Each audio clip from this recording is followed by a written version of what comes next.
on the screen on the side of me now.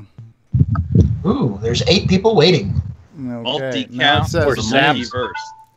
All right, here we go. We're live, people. We are live. So CoCoTALK episode 61 is going live in 3, 2.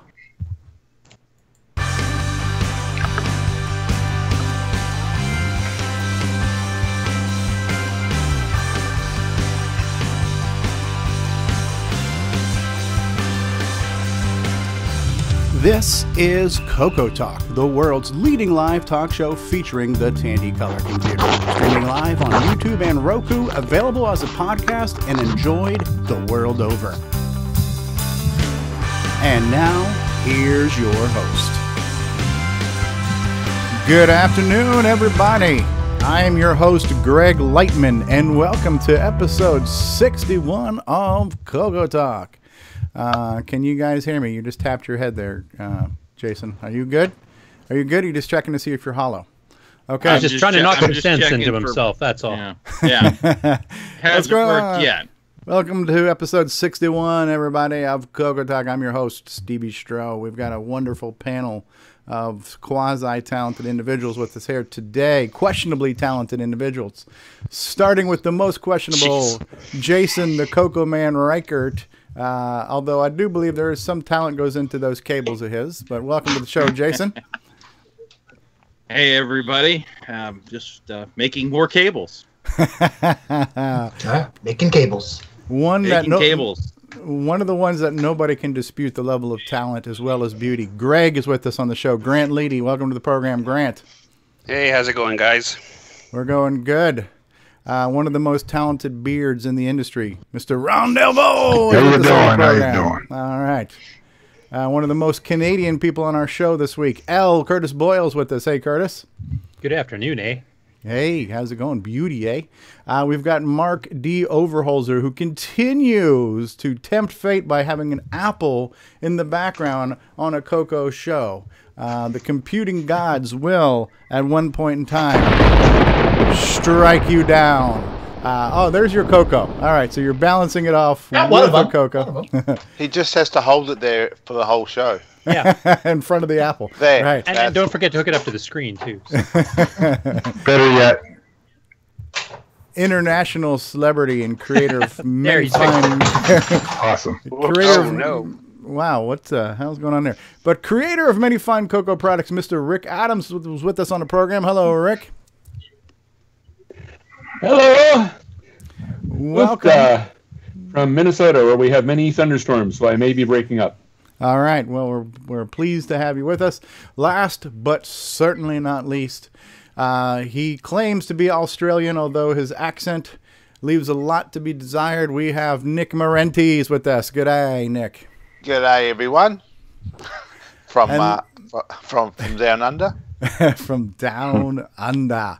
And then in the live chat, we've got Mark Overholser, Curtis Boyle, Rob Inman, Nick Marotta, and Ken Reighard is with us in the live chat, too. So we're here. We're on the program. I believe we can go ahead and shorten the introduction part of this because we just had a little pre-call. And I think the only person that really has any updates this week is Nick, and that he's going to be in our kind of news and discussion part of the show. Yeah, you're pointing to Nick properly there, Jason. That's good. Your orientation is great. And then Ron Delvaux, are we on CoCo TV right now? Yes, we are. All right, so we are live. We are simulcasting. We are broadcasting around the world, and we are live on YouTube. We are live on Roku on the CoCo TV channel. We're also multicasting to Twitch and to Mixer for anybody who might randomly stop in and say, what are these old guys talking about here? This isn't freaking Fortnite. What are you guys doing here, right?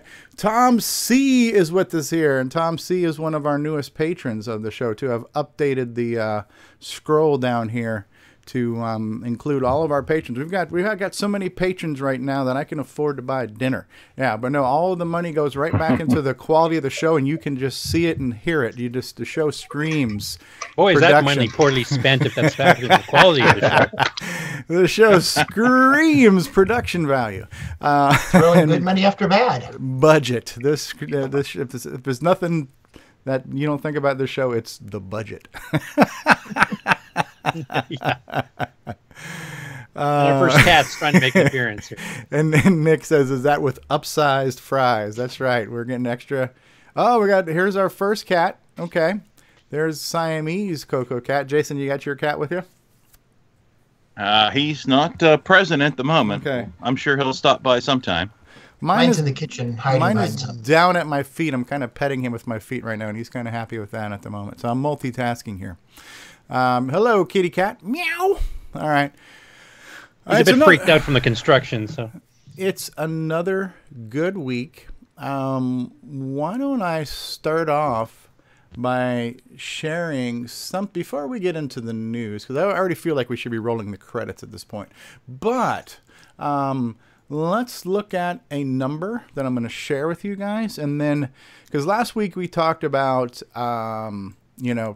should we post the videos and audio right away, et cetera, et cetera, et cetera. And so here's something to share with you guys regarding that. Number one, total downloads right now, 7,932. So we're close to 8,000 downloads on our podcast.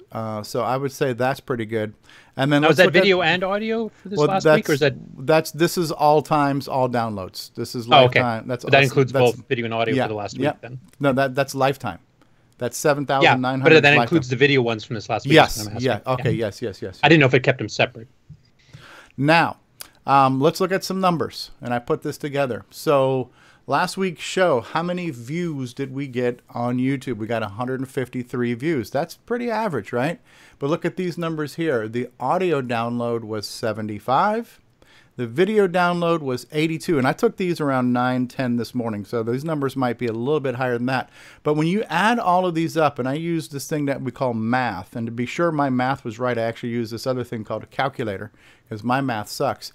But this brings us in at 310 consumptions of last week's show. So when you add it all up, that's pretty good, right? And I haven't been necessarily looking at the numbers and adding up the numbers every week, but we know people are out there enjoying the show, and that's why we do it, right? So I just wanted to share that with you guys. I thought that was kind That's well of over cool. 1,000 views per month then for all shows combined. If we continue that trend, I think we have basically been averaging about that, right? I'm sorry, who was getting ready to say something? Was that you, Mark, or somebody? Thought I heard somebody start something. So we had the discussion last week, and so last week was the first time that the program was made available in all formats on the same day. And so all of these formats have had an entire week to be consumed, and the magic number last week was 310. So that's probably a good number, right? And if we start looking at the numbers that way, let's see how it goes from there, right? So, yeah, I just want to say thank you to everybody who continues to enjoy the show with us. Good stuff.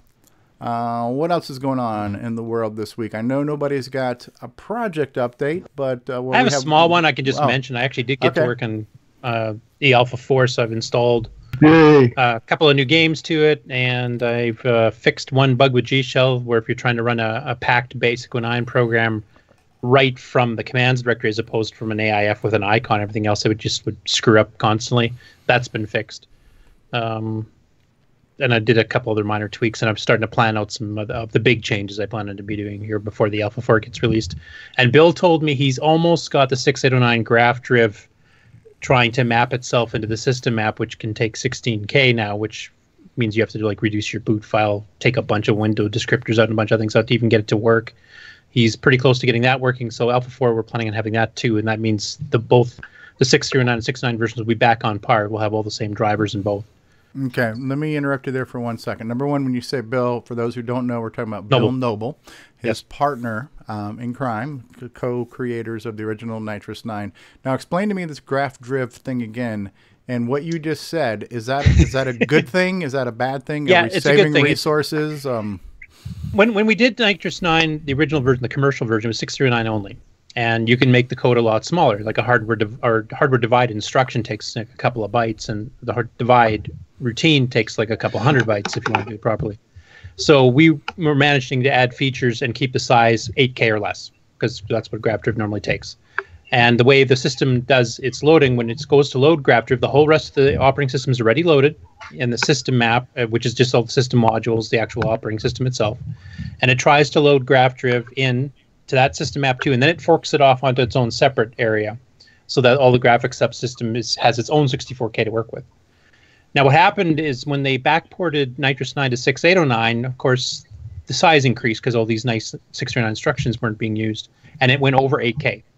So now when it tries to map in the MMU and to map it into the system map, it now takes 16K briefly until you get everything switched around, and then you flip it over to its own map.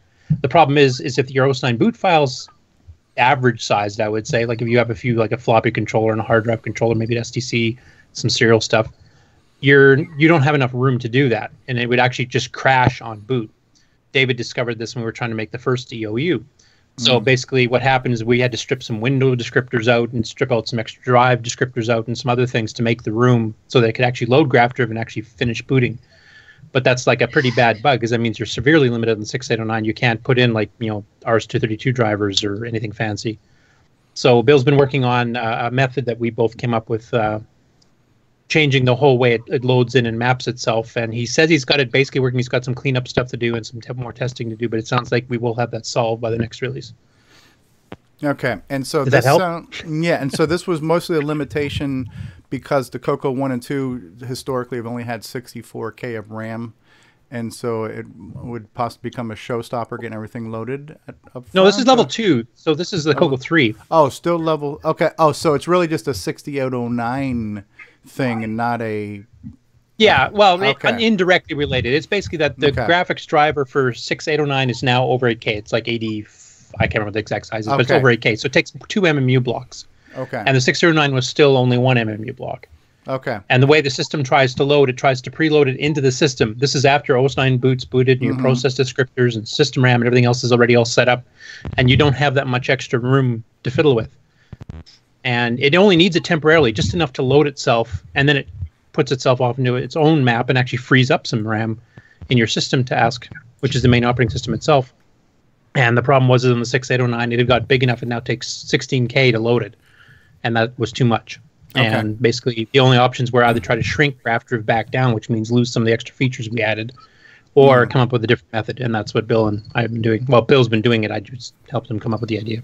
I would assume you're going to like a 2-stage load where you load a core part and then you load a secondary part, like an extension. Well, that's how it works now. I mean, that's what GraphDriv does. But the thing is, it's trying to map it into the system task first and then fork it off. What we're changing is we're going to do what's called a non-mappable load, which means it just loads it into the general 512K or 1 meg or whatever you have, and do all the setup and initialization and stuff when it's already separate from the system task. It never comes into the system task this way. So it doesn't take that 16K ever trying to load. So it will solve that problem. Actually, it'll even help with the 6309 because there's some chance that we might get the 639 version bigger when we start adding more and more features too, and it'll have the exact same problem. This will solve it well. It's future-proofed. Yes. Okay. So here's another dumb question. Go ahead, Nick. Is there an English version of all that? Yeah, it's three words: ease of use. Ease of use. Actually, in this case, ease of boot. Ease of use. All right, so that's the boot. So here's my dumb question now. You're changing something in the operating system.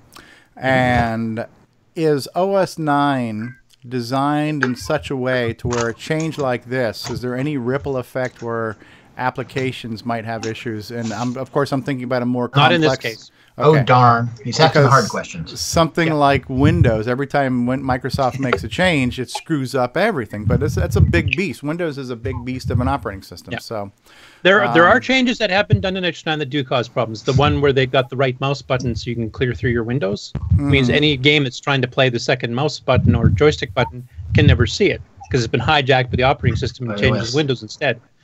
So we want to change that back and also make it settable as an option. So if somebody wants to do that and they're not playing games that much, maybe they're doing development or something, then they can leave it that way, or they can set it the other way. We want to make that a user settable option after you boot.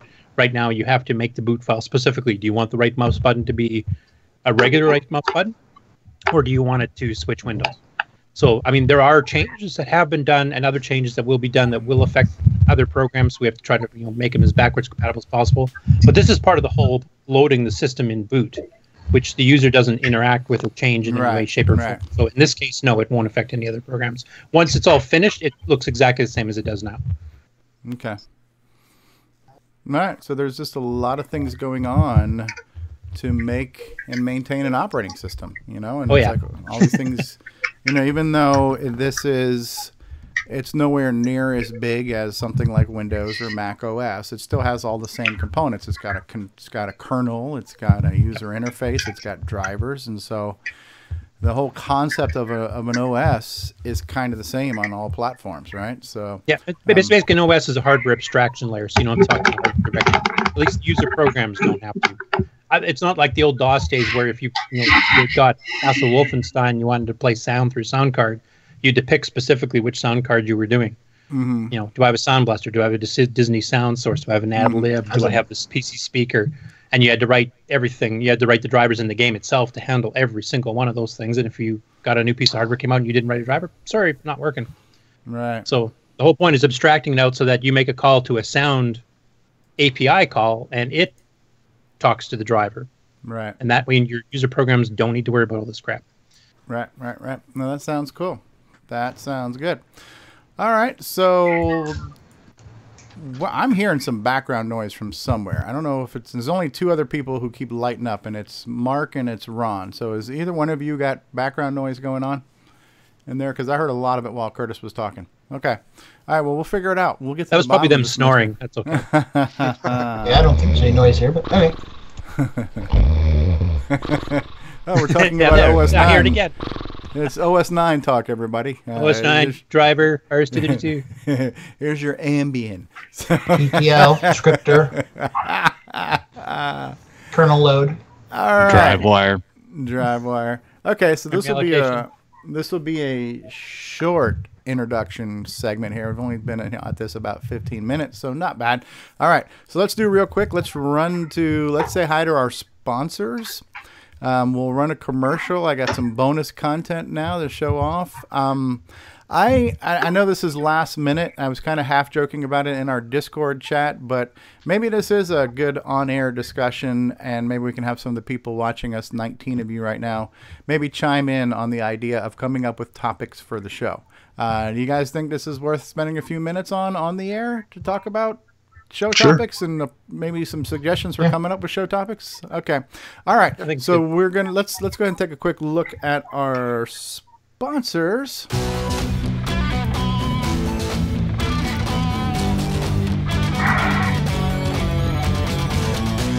All right. How do you like that little clip there? Courtesy of L. I seem to recognize it, yeah. Curtis Boyle. All right, so we always want to take time to recognize people who are contributing to our community. So let's not forget the CoCo VGA project at CoCoVGA.com. Hasn't been on the show in a little while. Well, I'm looking forward to having Richard Lorbieski join us again when his schedule permits. But Boyson Technology is one of the newer providers of CoCo hardware. Is he busy doing returns or something? He could be. So BOYSON Tech.com, Boyson Tech. Our good friend, Mr. Jim Brain at Retro Innovations at Retro.com, where you can get all kinds of new hardware add-ons for vintage systems. If you want to make an SD card boot up like a ROM pack, check out the SDpack.com site. If you have not already gotten yourself a Switcheroo, the hottest selling new hardware product for the color computer, you can go to cocoman.biz or coco3scartcable.com. I want to remind everybody that we are now on Roku on the CoCo TV channel. Thank you to Roger Taylor. We have our retro swag, our merchandise at 8bit256.com. If you're new to the color computer or you just want to find out where to go and who's doing what for the CoCo, visit iamacoconut.com. That's iamacoconut.com. CoCoTalk.live is the website you can go to for everything regarding this show. If you want to send us email, send us feedback, all that kind of good stuff. I just finished listening to this month's episode of the CoCo Crew, or actually technically last month's episode since we're in June now. So the CoCo Crew podcast at cococrew.org. Check them out. And Brian Joyce, who was with us last week and might join us again this week, is at Extructus Productions at fd501.com. Brian has created the David Ladd content and the best of episodes and is working on stuff for us. So make sure you check all that out. I want to thank all of our patrons like Steve Bjork, Richard Lorbieski, and Alan Huffman, and Brendan Donahue, and Ken Reighard, and Bruce Moore, and Paul Fiscarelli, and Disney Saints fan, and Brian Joyce, and Tom C., and Grant Leighty. We got new people. Diego, I think we've gotten through everybody now. Steve Bjork, so we're back. All right, so there is our sponsors. There's that. So we're going to go ahead and run a commercial. I hear some weird noise in my house. I have no idea what the hell it's doing, so I'm going to run a commercial too, and I'll be right back and investigate this. So stay tuned, boys and girls. We'll be right back. Hi, this is Sean Wheatley, and you're listening to CoCoTALK with the original gamer, Stevie Stroke. We'll return after these announcements.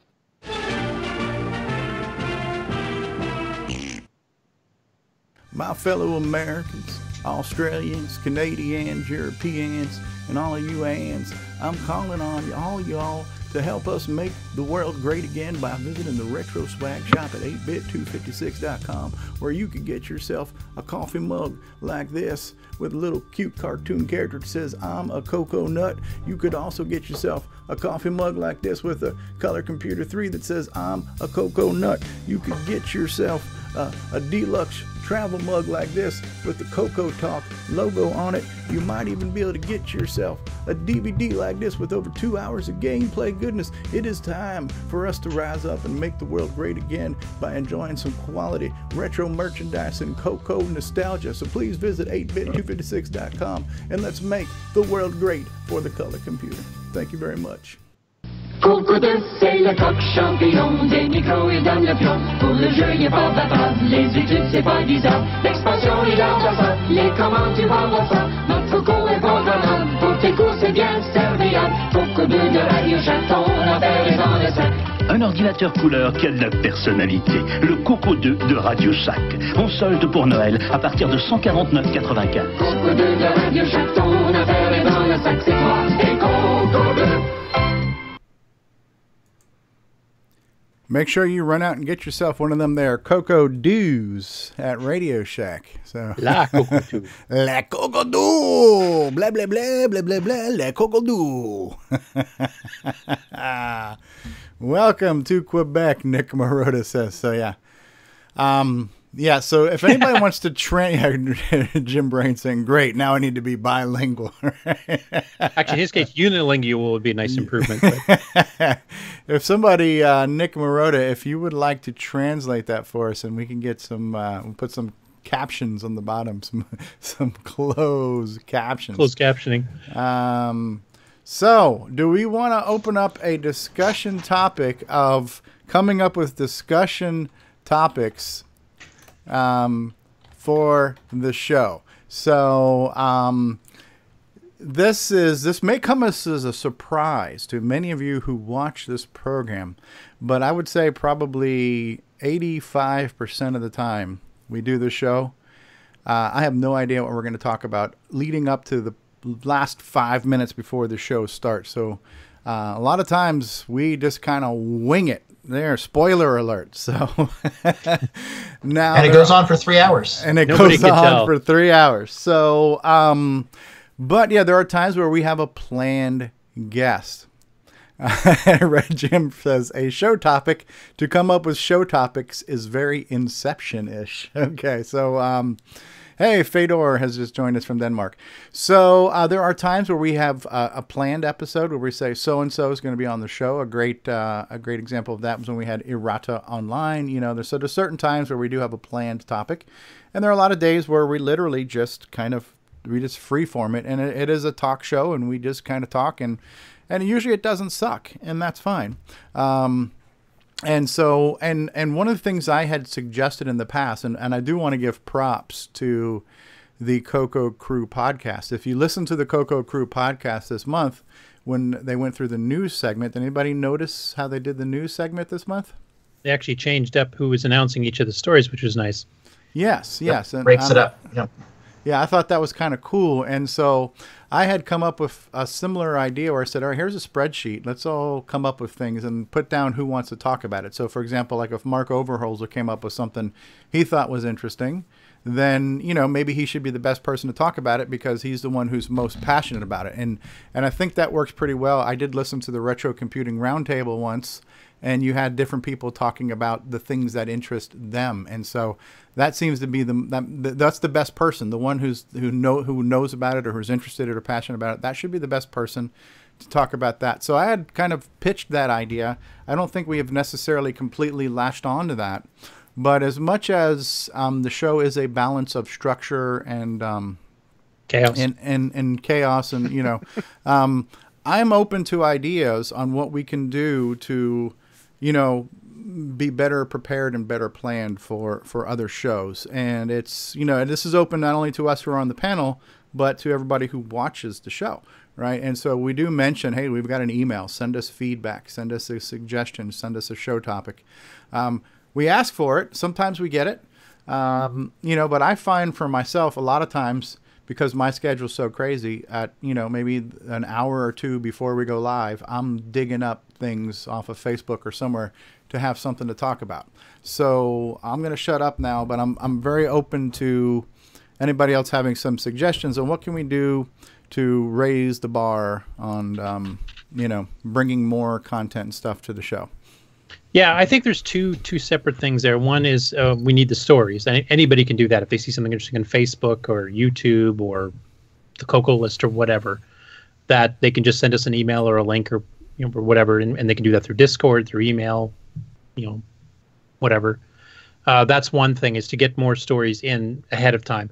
The second is who's going to present them, because just because somebody saw something interesting they might not have a clue how it works or what exactly it is. They just thought it was cool. Right. So I don't think we want to impugn that somebody has to talk about it themselves if they're the ones who found it.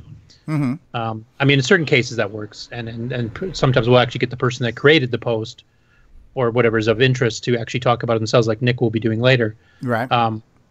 But I think we have to keep those two things separate. Otherwise, people are going to go, well, if I try to give you guys a suggestion, you want me to come on and talk about it? Oh, yeah, no, it's not mandatory that if you suggest that you need to say it, but sometimes it might make sense. Right. Yeah. No, that's a good point. Yeah. I just want to make sure people are aware that, no, we're not going to put you on the spot saying, you know, Nick, you found an interesting OS9 article. You want to talk about how it works? Mm-hmm. Oh, right. that will never happen. Yeah. Or, you know, Steve, you know, we just saw a thing on level 5 Popstar Pilot. You want to tell us how to play through that? that's one of the... Two birds in one. That was good. That's actually one of the news articles that we'll be bringing up. Yeah, so Jim, Retro Innovations, is saying sometimes there might be a slow news week, and that's absolutely true. And he says it's you don't want to try to force folks to make news every week. It's probably not good overall for the community. And that's not what I'm implying. I'm not implying anybody forces to come up with news. But I think what I would just like to try to enlist is a little bit more assistance from outside of just myself. Because there's a lot of us on the panel. There's a lot of us who watch the show. If this could be a little bit more collaborative and crowdsourced, I think it's going to add more diversity and more content. I think it would be great at some point in time we could say, man, we've came up with, you know, 15 things this week, and let's just pick the top 5 to talk about, and we can, you know, and then those are the, you know. But anyway, so it's not really, and listen, this is an open discussion, and I appreciate everybody's input and point of view. So my goal here is to not force anything. I don't want to force labor on anybody. I don't want to force content. But I guess really my question is that I'm looking for suggestions on coming up with topics, not always just news, but just a discussion topic or content or anything else like that. Okay, I got an idea. Okay. Okay, we have the rainbow. Yep. Right. Then we have the Hot Cocoa magazine. Yes, we do. And then we also have Color Computer magazine. Okay. And sometimes there's things in these magazines, such as hardware or software or games or whatever. In this case, here's the keyboard. Yeah. That I currently have on my machine over here. Yeah, I like that keyboard. Yeah, it's cool. And it plays well, no dead keys. It's a great product. If you find one, keep it. It's good. So it might be cool to run across certain things that are in these magazines, show them, and then maybe elaborate on them if you know something about it. That's not a bad idea. Just an idea. A magazine. Yeah, I have a bunch of these magazines under my desk here in the back. Your microphone sounded horrible today, Ron. I don't know what it is. How's it better farther away? Yes. Yeah, that's way better. Yeah. Okay. Yeah, so like a magazine corner where here, let's pick this article from this magazine, something like that. And there was one-liners. There's all kinds of software reviews. There's even just sometimes I drooled about stuff. Having like that. The old ads. What would that be like? Someone have this? Yeah.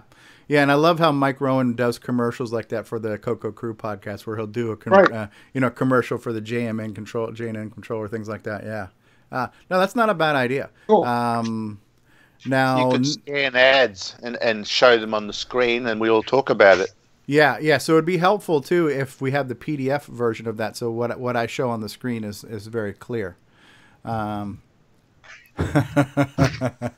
So Nick Marotta is asking the question, is there a Google document? There is a Google document. If you guys want to send me an email to my Gmail address, which is ogsteviestro@gmail.com, then I'll just put that in the chat. Now that's a semi-private one, correct? Well, it is, but if there's somebody who wants to be a contributor to it, I would, I would share it. Is that the construction going on in your place now? Yes, that is. Yes. We can't have an episode without there being background noise. So Curtis is getting a new throne. Yeah. Maybe if we could get our background noises together, we could have some kind of a jingle. Like a cacophony. Oh, and here's what Jim's saying. Jim's saying, he started bringing CoCo projects to other platforms. Yeah. No, so these are all great suggestions. So, and keep them coming. But since there's usually a good, and what we're looking at right now, this is kind of our core, right? And this is the core group right here. And so within this group, I'm open to suggestions on things you guys can do, and I'd like to see it at some point in time where we've got a long list of things to talk about, and then we can kind of cherry pick those things that we want to talk about each week. Or a 6-hour show then. Yeah, well, that's another thing too. So Jim was mentioning that. Listen, sometimes it's a slow news week, and that's okay. We don't have to have a 3-hour show every week. We don't have to have a 2-hour show. We could have an hour and a half show. So there's no requirement that we have to talk about X number of things. I'm just looking for more crowd-funded, crowd-sourced ways of getting content, because everybody's going to find something that's interesting to them that I might not find interesting. So I don't want to be the gatekeeper and decision maker of what we talk about. Yeah. Well, I think that was Rob's point. Like, he was asking, is there a public Google Doc where anyone could add ideas? Because I think the point of resistance is if you have to email Steve and then wait for permission, you might just go, it's not worth it. Yeah. Well, so it is not necessarily public to anybody. Yeah, and I in understand the world. why, because you don't want but trolls. there is a Google document, and so if you are somebody who wants to be shared with that Google document, email me, and then I will add you to that list. But yeah, I don't want to just publish it for the world to see. But yeah, so anybody who wants to do that, if you'd like to be a regular or semi-regular contributor, and just in the fact of, hey, I found this, here's a suggestion, here's a link, I'll be happy to share that document with you. Or that's why I think Discord. either email itself or Discord chat that is Right. public would probably be the best, because that's the path of least resistance. So the more barriers you put up, and you have to sign up with Steve first and stuff. It's just people will do it more often. Yeah, if you join our Discord chat server, and the link is in the description to this video, and you go to Discord, there is a chat channel that's hashtag CoCoTalk, and the purpose of that is supposed to be to discuss things that we're going to talk about on the show. So that's another way. Cool. All right. Have we beat this one to death, or does anybody have anything else they want to suggest? Maybe like monthly themes, like they did for the Rainbow. Like maybe 1 month music, another month is graphics, another month is games. Yeah, that's not a bad idea. I just think then we just need to make sure we've got the corresponding, stuff to go with it. You don't want to try to force the topic if nothing's happening. But maybe if we have week for it, I guess. Yeah. I mean, some of the stuff like if you want to do a tutorial type thing, well, then it doesn't matter when you choose to do it. Sure. If you put up like 5 or 6 categories, and then whatever gets filled up first goes first, and then. Right. Yeah. So, like Father's Day is coming, wouldn't we want to do something special about like what our family might want to get us for Father's Day? Hardware? Yeah, right. Because Ron needs some hardware. Yeah. Ron's a little lacking in the hardware. I think the only hardware he needs right now is a second garage. It's 2-story. Wow. Is that what your construction is in the background? Unfortunately, no. Bigger bathroom? All right. Well, all right. So I'm just throwing this out there, not only to the panel, but to the audience as well. We're always looking for suggestions for topics. Hey, wait! Don't you have something at the end? You usually say, or is it at the beginning, where you ask for people to do little videos and send them in to me and stuff? Yeah. So I have a Google Drive. I have Google Documents. So if people want to send videos, I can set you up on the Google Drive, things like that. So anybody who wants to contribute to the show, send an email to CoCoTalk@CoCoTalk.live, and we'll figure out the best way to get you in the loop, either through a Google document, Google Drive, through Discord. There's a million ways to share content. So I guess it's just the call is out there, the call to action, the call to arms. If anyone wants to, and it doesn't have to be every week, it might be once a month, but if you just want to be in the inner circle of coming up with ideas and coming up with suggestions for the show, let me know, and just send an email to CoCoTalk@CoCoTalk.live, and we'll start to figure out the best way to do that. The main thing I'd like to say is that, because Steve and I both have wacky schedules too, and I think some of the rest of us do too, is that just if you see something that looks interesting on Facebook or on the CoCo list or anywhere, or YouTube or whatever, just send an email and just with a link to it.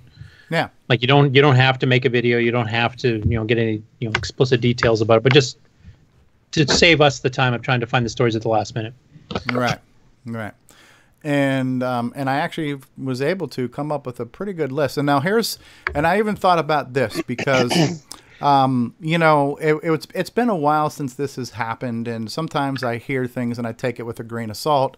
Some things bother me. Some things don't bother me. Some things I passive aggressively treat in a certain way. But I forgot when it was. But a while ago, somebody had made the comment that, there's, people are sharing things to all the CoCo groups, and you're sharing it to OS9, and you're sharing it to the CoCo group, and you're sharing it to this group. And so, part of me was just thinking, well, listen, that's one person's opinion. But the other part of me was thinking is, there's a semi-valid point there. So what I have tried to do when it comes to sharing the postings of this show is I post it in about 3 places. I post it in the Glenside page, I post it on the CoCo Crew page, and I post it on the main TRS-80 CoCo page. So I haven't really posted it in OS9 in a while. I haven't been posting in Dragon in a while, but I did post in Dragon today only because I had not posted in the Dragon group for a long time.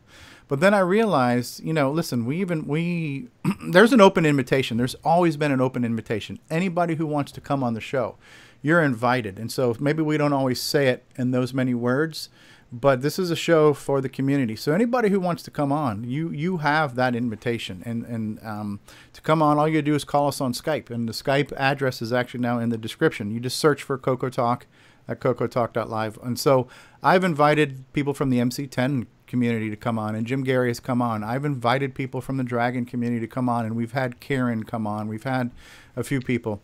But I'm also thinking, as much as we welcome them, well, maybe we don't cover the Dragon as much as we should. And so I actually went through and I found some articles on the MC10 page and the Dragon page. So we'll be talking about all of those this week in our news section. So I do want to make sure that we are sharing the love and showing the love. And we talk about everything, not just the CoCo, but let's talk about let's not just make fun of the MC10. Let's actually talk about the MC10. And so I found one of Jim Gerrie's latest videos that we'll show off and things like that. So I am always trying to think of ways to broaden the horizon of things to talk about. I agree. That's a good idea to make sure that we're covering the entire CoCo family of computers. Yeah. Rather than just the specific ones. And, can we expand that Tandy? I don't like Tandy. No. Yeah. Yeah. They're obsolete. They're going under. Yeah, I mean, we can. And so now, and listen, like last week we had Javier on and we talked quite a bit about the Apple. And it's always nice to have something different from time to time. And so on those lines then, at this point now, does CoCoTALK become Tandy Talk? And then does it become Retro Talk, or is Retro Talk still going to be a separate show that we haven't really done yet? You know, so I was thinking about having a couple of different shows. TDP Talk. So Ken says Steve Bjork may never come back if we praise the MC10. So, oh God. Yeah, I think it's probably fair and reasonable that we should be talking about all things Tandy and Radio Shack on this show, right? Because Ron shows off his Tandy 1000 stuff, right? I mean, so yeah, I don't think that's out of I don't think that's getting too far out of the focus of the show. So I don't have a problem with that. I mean, we talked about Apple last week. We will talk about other things. Does the show become a mixed platform show automatically? I don't know. I think at that point in time we should really be doing the Retro Talk show. Yeah, that's what I was just going to say. I would still keep it CoCo focused. You can discuss some of the other ones, you know, once in a while when it's applicable, or you know, something we saw in something other system we'd like to see on the CoCo, like the IATA stuff. No, but I mean, it's called CoCo Talk for a reason. So Nick Marotta says, I'd love a show that talks about retro video games, arcade, etc., and other talks about retro computer stuff, like CoCo, Tandy, and bigger. Yeah, and that's what I think Retro Talk would be. My idea for Retro Talk was to cover basically 70s, 80s, and 90s, and cover everything from, you know, arcade to console to home computers, right? So, and some shows will be, you know, a mix of topics. Some shows would be themed, like we might have an Apple week, we might have an Atari week. It might just be, you know, free form. Since it's a show that we haven't had too often, it's probably going to, much like this show, start off very spontaneously and maybe take form over time. But that's always been the plan for Retro Talk, was to take this same format and open it up to a broader spectrum of systems. And so we should probably get back to planning a Retro Talk in the near future and working on that too. And really the question always boils down to time. We're already devoting 1 week, 1 day a week to this show. You know, nothing else. We're all here for 2 or 3 hours every week.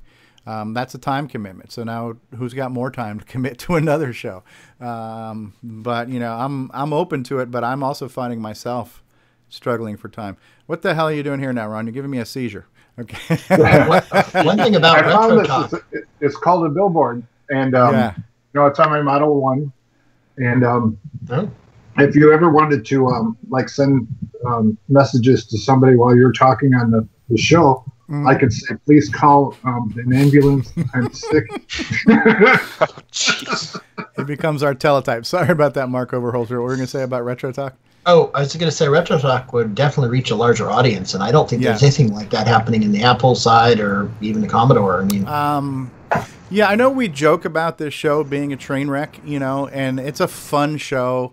But I think this format is a pretty good format, and we didn't arrive here overnight. It took a while, right? It took a while of refining. It took people saying, okay, this is good, we're having fun, but maybe we can be semi-serious, you know. So we started that kind of that group, you know. So Steve Bjork and Curtis and a few people who have experience watching other shows like Twit are saying, well, maybe we can take some of those ideas and apply them to the show. So we have tried to make it not, you know, I think there's a great balance in this show. We try to have a format, we try to have a structure, but we can also have real free form, you know, random discussions. And I think we, as a group, we've kind of gelled, right? So I think we're able to roll with that pretty well. So I think this format is a good format, and I think this format can be applied. Since we all have systems and interest outside the CoCo, I think we can have these same conversations about other systems, right? Mm-hmm. Yep. I mean, I'm speaking for myself. My schedule is all over the place. So if the Retro Talk show on generalized computers, I would probably just guess once in a while. I can't commit to doing 2 shows constantly every week. I'm going to have trouble with this one here in the next little while when I start hitting rush season again. So just take less sleep. A lot less sleep. You'll do fine. Right. All right. Well, I think I can't code then. Have we beat this one to death? Have we beat it to death for now? Yeah, I think the summary is we would like people to just send links and stuff during the week because we're busy. And I mean, be a contributor. A bit of free time, you find something, just send it up. Don't worry about having to talk about it yourself if you're not an expert on it. You just thought it was neat. If you are an expert, I mean, please feel free to. But just basically send emails to Steve or join the Discord. That's probably the easiest because then we can all discuss it when we have time, like at 3 in the morning or something. Right. Right. And they get credit, right? I mentioned. Sure, we can do that for sure. Right. Yeah, so the email address of CoCoTalk at CoCoTalk.live will go to most of us on the panel already. That's a blast list that most of us get already. So, all right. So we beat this one to death. We're gonna roll a commercial here, and we're gonna come back, and then we're gonna talk about some news and just other items of interest that have happened this week and in the world of CoCo and retro. So we'll be right back, people. Hi, this is Max Jackson live from CoCo Fest. And you listen to The Real Gamer, Steve Schroe. We will return after these messages. Hey everybody, this is Bill Noble, co-author of Nitrous 9. You are listening to CoCoTalk Live, the leading live CoCo Talk show. Good day, mates. This is Nick Marionettes, author of such color computer titles as Donut Disaster, Rupert Rhymes, and Rockstar Pilot. And I am here today to tell you about the world's most fabulous operating system, OS 9. OS 9 and its current incarnation Nitrous 9 is the most advanced operating system ever created. And what makes it so good? Ease of use. I find OS 9 so incredibly intuitive that I haven't once cracked open the user manual, and yet I've been able to create such incredible games faster than the time it takes to sing Waltzing Matilda. Using OS 9, I expect my next game, Funstar, will be done this weekend and distributed exclusively on ROM cartridge. OS 9 forever. Any resemblance to actual events to persons living or dead is purely coincidental.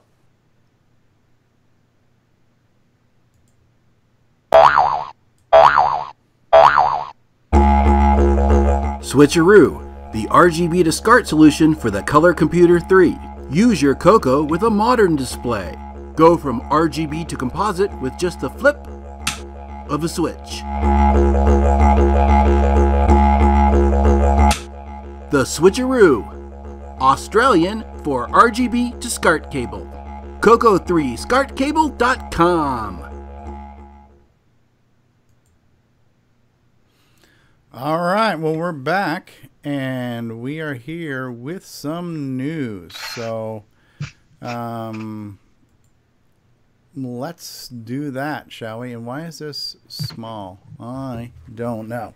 All right, so a couple things I pulled up from the thin air. And by the way, with news, let's get a little bit of a sound bite going on here. What the hell's going on with my soundboard? Jesus Christ. All right. So there's some things that have happened in this week. Some stuff showed up in the Facebook group. And one of them, which already sold, I came across the listing just today. And that listing has already sold. But what this is, or what this was a very nice white CoCo 1. But as it was mentioned, this one has the raised keyboard. Does anybody recognize that keyboard? Is that the HJL? HJL. 4 function keys. One of them locks, like clicks and holds down. Okay. So that's a beauty of a CoCo 1, right? And so yeah, it was in really nice condition. Nice keyboard. Looks good. And as the person mentioned in in the posting that this particular model, it is somewhat. I hate when somebody uses the word rare. You know, rare and vintage are so overused on eBay, especially with CoCo stuff, because there is no rare CoCo 1, there is no rare CoCo 2. They're pretty much, there's lots of them. But this white CoCo 1 is the US version is fairly uncommon. So if you are a collector, it is something cool to have. It was released along with the original CoCo 2 and the MC10 in the September 89 or September 83 Rainbow, I believe. And it was labeled as a 64K CoCo at that time because the CoCo 2 was a smaller case. Mm-hmm. And it had the melted keyboard at first, and then had the it didn't have this one, obviously. This is a third-party keyboard. But it was only out for about, I think, 6 months, and then the CoCo 2 64K came out and replaced it because it was cheaper to manufacture and smaller to ship. So it was only here for like half a year. So this one is somewhat rare, and with that keyboard added to it, I mean, the HCL keyboard's not that common either. So right. And the thing that's ended up selling, this was a buy it now, so for $189. So Paul Fiscarelli says, "Where's the New York Times badge on this one?" Right, that increases the value. So was this part of the precursor to the deluxe CoCo, like the white case? No, this was when they first did 64K officially at Radio Shack. Yes. Yeah, this was originally the 64K CoCo. It was the only configuration it was sold in. I was thinking if the plan was to release a deluxe CoCo in that case later on, but that never happened, of course. No, but the deluxe CoCo would have been in a big case, right? Yeah, the deluxe CoCo would have had a different case, though, because there was different ports on the back. So the molds would have been different. Okay. Because you had a real R32 and you had composite. Yeah, this was my second CoCo. So my first CoCo I got had 16K color basic. I had gotten it upgraded to 32K so I could play Donkey King, but I had never gotten extended color basic. So when it was time to make the leap, I went ahead and got this. And at the time, because none of us would have predicted the CoCo 3 in 1983, right? So at the time, the fact that this had 64K and extended color basic as a standard feature, this was a very compelling system for me. This was a nice thing to graduate to. And I have fond memories of beating on this machine, and I'm very lucky I have one now. So I do have a physical one of this, but not with that HJL keyboard. So it's a nice system. And we've had a few discussions about what is something worth, right? So this sold for $189. So there's Curtis with it on the cover of the Rainbow. CoCo Breakthrough, right? And so there is with the original melty keyboard, right? So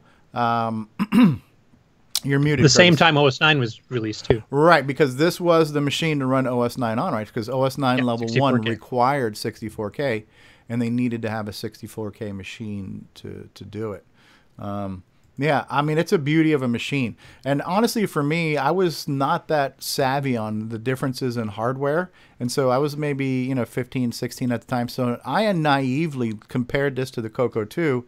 The CoCo 2 was smaller. I'm thinking, nah, this has got to be a better machine. It's bigger, right? It's, it's got to be better. Bigger is better, right? Right. So just not realizing that, yeah, you can make circuit boards smaller, right? But so my dumb non-hardware understanding self said this is better, it's bigger, right? So the CoCo 2 kind of looked a little girly compared to this, it's like it looked like a big MC10 or something. Yeah. So yeah, I'm happy this basically was an F board, same as the last gray CoCo ones, where it just had the melted keyboard and the white case. Now, does that mean, I don't remember the full product compatibility, but is this compatible with CoCo VGA? The F board is, yes. I think if the F board version of that is actually already designed, I think it's the D and E boards that Ed's still trying to make a prototype for. That might be one to get fully upgraded since mine's already been opened. The warranty sticker is no longer there. So $189. If you guys didn't have one, do you think that's a fair price for this particular model because of its rarity in the keyboard? I'd say it's pretty close. I mean, that keyboard was beautiful. Out of all the third-party keyboards, I think the only one that typed as well was the Marked Adam one that Ron was showing earlier.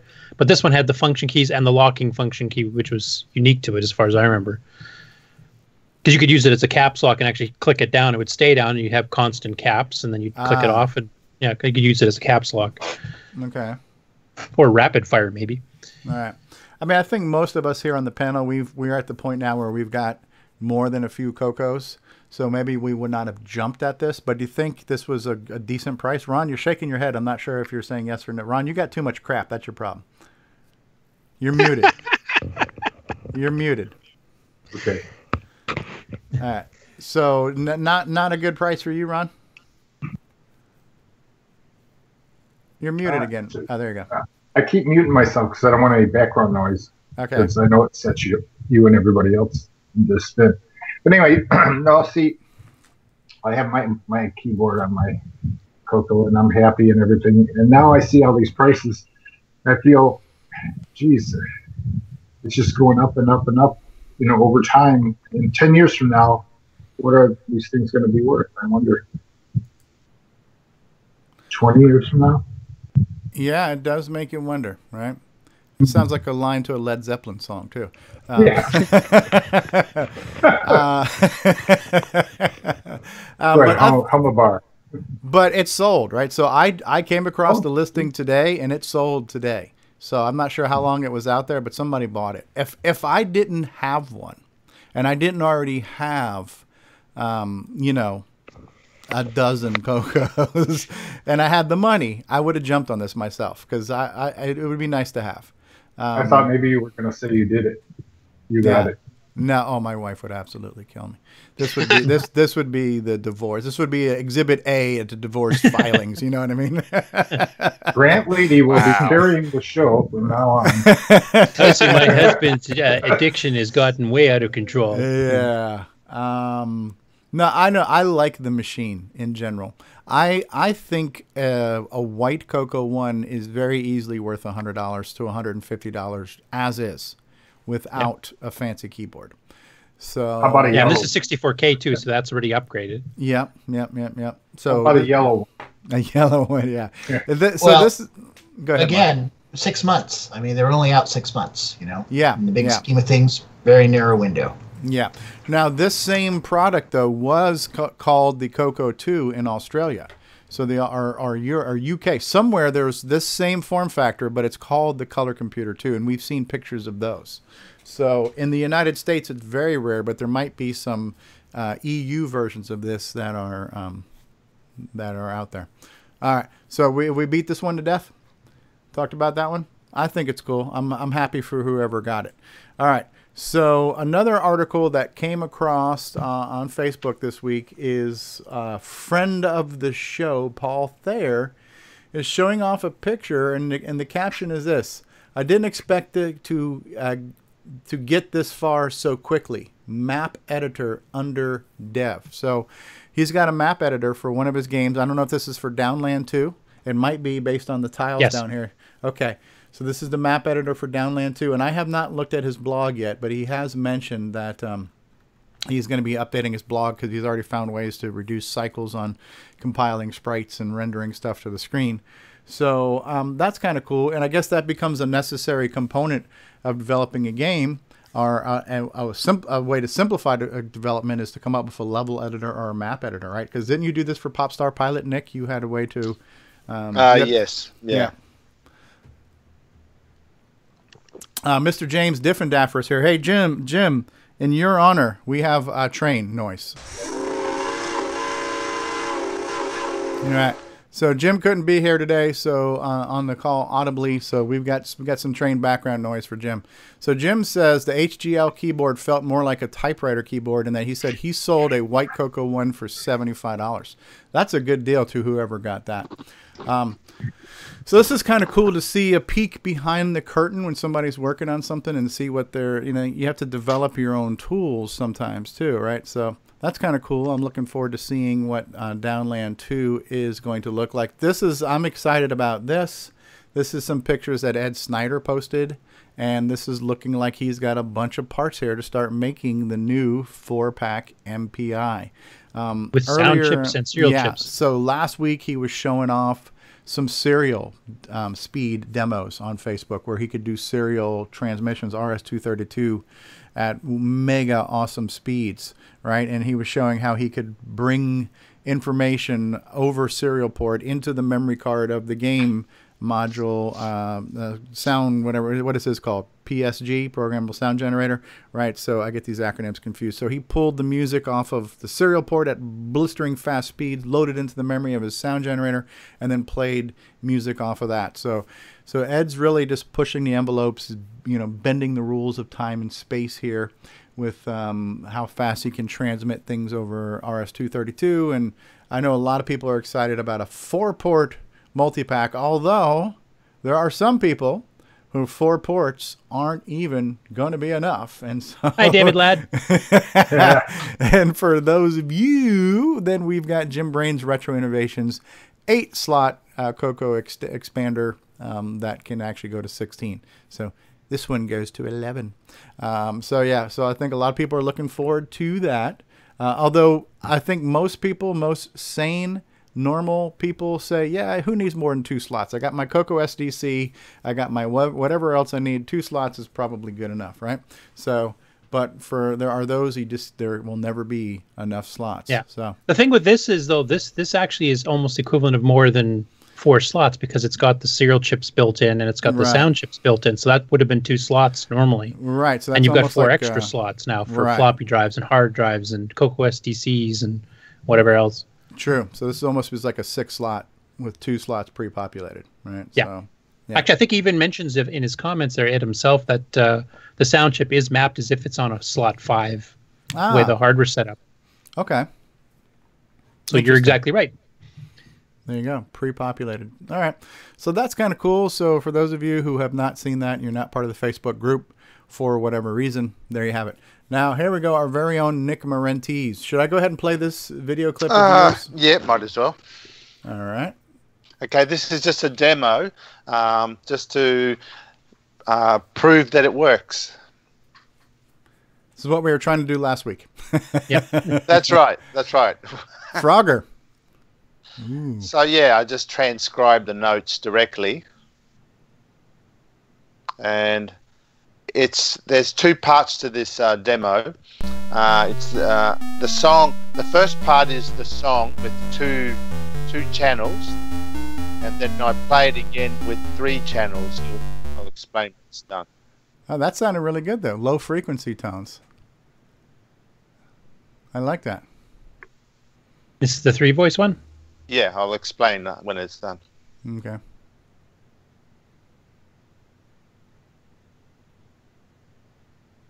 A, B, and C.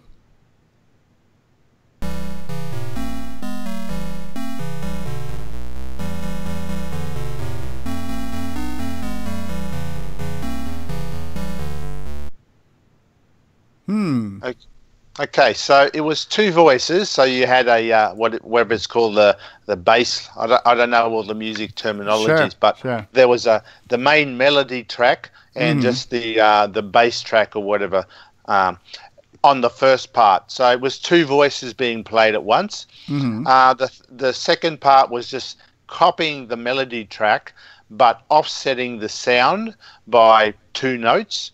And then playing it simultaneously, so it gave a bit of a harmonic type. Yeah. So I was just curious to see if it'll sound different or better, because the program only generates square waves. You know, it doesn't do anything fancy with the sound, the actual sound generation at all.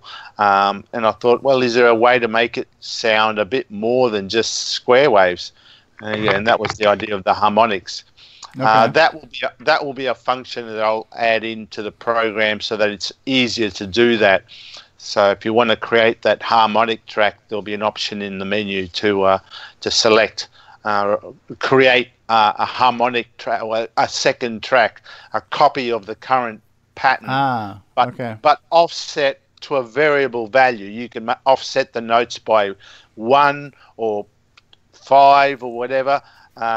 And then experiment, If you wanted to, you could do like a whole octave higher, even so you have.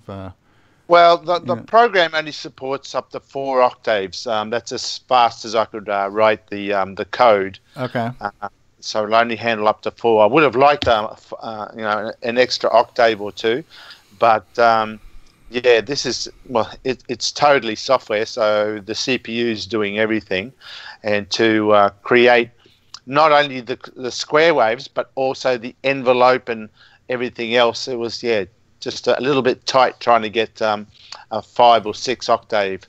Mind you, that's my abilities. Someone else like Sockmaster would probably do it, but for what I want to do, I just need to have some music playing in the games I do. And this doesn't allow you to have music while you're playing the game. So this is just music during like the title page or the end game area. So, or intermissions or something like that. Or intermissions, yeah. So it's not as good as having a real sound chip from the point of view that you can't play music during the game, but it is better from the point of view that everyone who has a CoCo 3 can hear it. They don't have to already own a sound card or a sound card multi-pack, whatever. Everyone, the basic color computer will play this music. So that was that's a big feature of this. Okay, and, Nick, just a quick suggestion to you. If you do a +7 on your note, that's a power chord. So. Yeah, well, the program will be variable when I put it in. Of course, I can set whatever offset I want. So yeah, if I want to do a power chord, I'll just do a +7. That's an octave, right? No, that's less than an octave. No, 7 out of 12. 12 is an octave. Okay. Yeah, that's right. So is 12 enough? Yeah, something like that. See, I don't know any of the terminology. Like I said on my website, I'm doing this by the seat of my pants. I don't know. I don't know what I'm talking about half the time. If it sounds good, it's done. It's good. Yeah. So that's it so far. So it is getting close. Yeah. There's still a few features to put in, just to make it easier for editing. The sound routine itself is done. Once that's all done, then as I mentioned on my website, then I play Jean-Michel, what's his name? Jean-Michel Jarre, that composer. That guy. See, I don't even know the name of these people. Jean-Michel. Jean-Michel Jarre. I'll pretend I'm him for a while and see if I can actually compose something that's worth listening to. So, and that hopefully will be in my game Gunstar. Okay. Yeah, that's cool stuff, and it sounds good. Now, so we have been talking about this on and off for a couple of weeks, right? So it started off as a Facebook discussion. We at the last minute of one of our episodes, a few episodes, we tried to talk about this, and I'm not sure how effectively we were discussing it in the forms of explaining how you achieve this in software. But this month on the CoCo Crew podcast, I think John Linville did a pretty good job explaining the concept of generating sound and taking it from 1-bit audio to the mechanics of moving air from a speaker to getting into envelopes and the 6 bits for creating your different envelopes for sound and tone synthesis. So, usually I'm the first person to say it's hard for me to listen to something technical that's purely being spoken verbally and completely follow it. But I think I did a pretty good job following everything he said, and I think he did a pretty good job explaining a lot of it. I think the only thing that I don't fully understand now, because it's being said as just a simple statement, they're like, okay, so all you got to do is generate your waveform and send it to the DAC. But that statement right there assumes you know exactly what it means to send something to the DAC. So, and I'm not saying that as a criticism to John or anybody else, but if you've never done assembly, can you tell us, Nick, in simple terms, what is the actual process of sending that waveform to the quote-unquote DAC? Is it just a byte of information that gets sent to a location in memory that automatically comes out of the speaker? Well, yes, basically. Actually, if you go to my website, I actually the blog site actually explains not so much all the things that John mentioned. He mentions the whole process of generating sound, but I do cover in my blog about the generation of 4-voice music, and I do mention. And I do have it. I do have you in one of my tabs, so we will get to that in a little bit. Then, so if it's there, then that's good. Okay, perfect, because that's the next thing. Now, I also want to say and acknowledge that I don't want to come across Here's James Diffendaffer. Oh hell, not sound synthesis again. Hey James, is there a train going by your house at all? So I do also want to say, because I do say, hey, send us some feedback, send us some suggestions. And I do want to acknowledge somebody who has been sending me a lot of information that I have not had time to process. And that is John Mark Mobley of the Glenside Color Computer Group. When he heard us talking about this, he sent me an email and even sent me a spreadsheet that if you put some numbers in, it would make a graph on the spreadsheet. And as soon as I saw that, my head just exploded. I'm like, wait a second. This is like, now we're getting into math and science and graphing, and this is, simple is what simple does for me. So I really couldn't, I couldn't fully wrap my brain around it.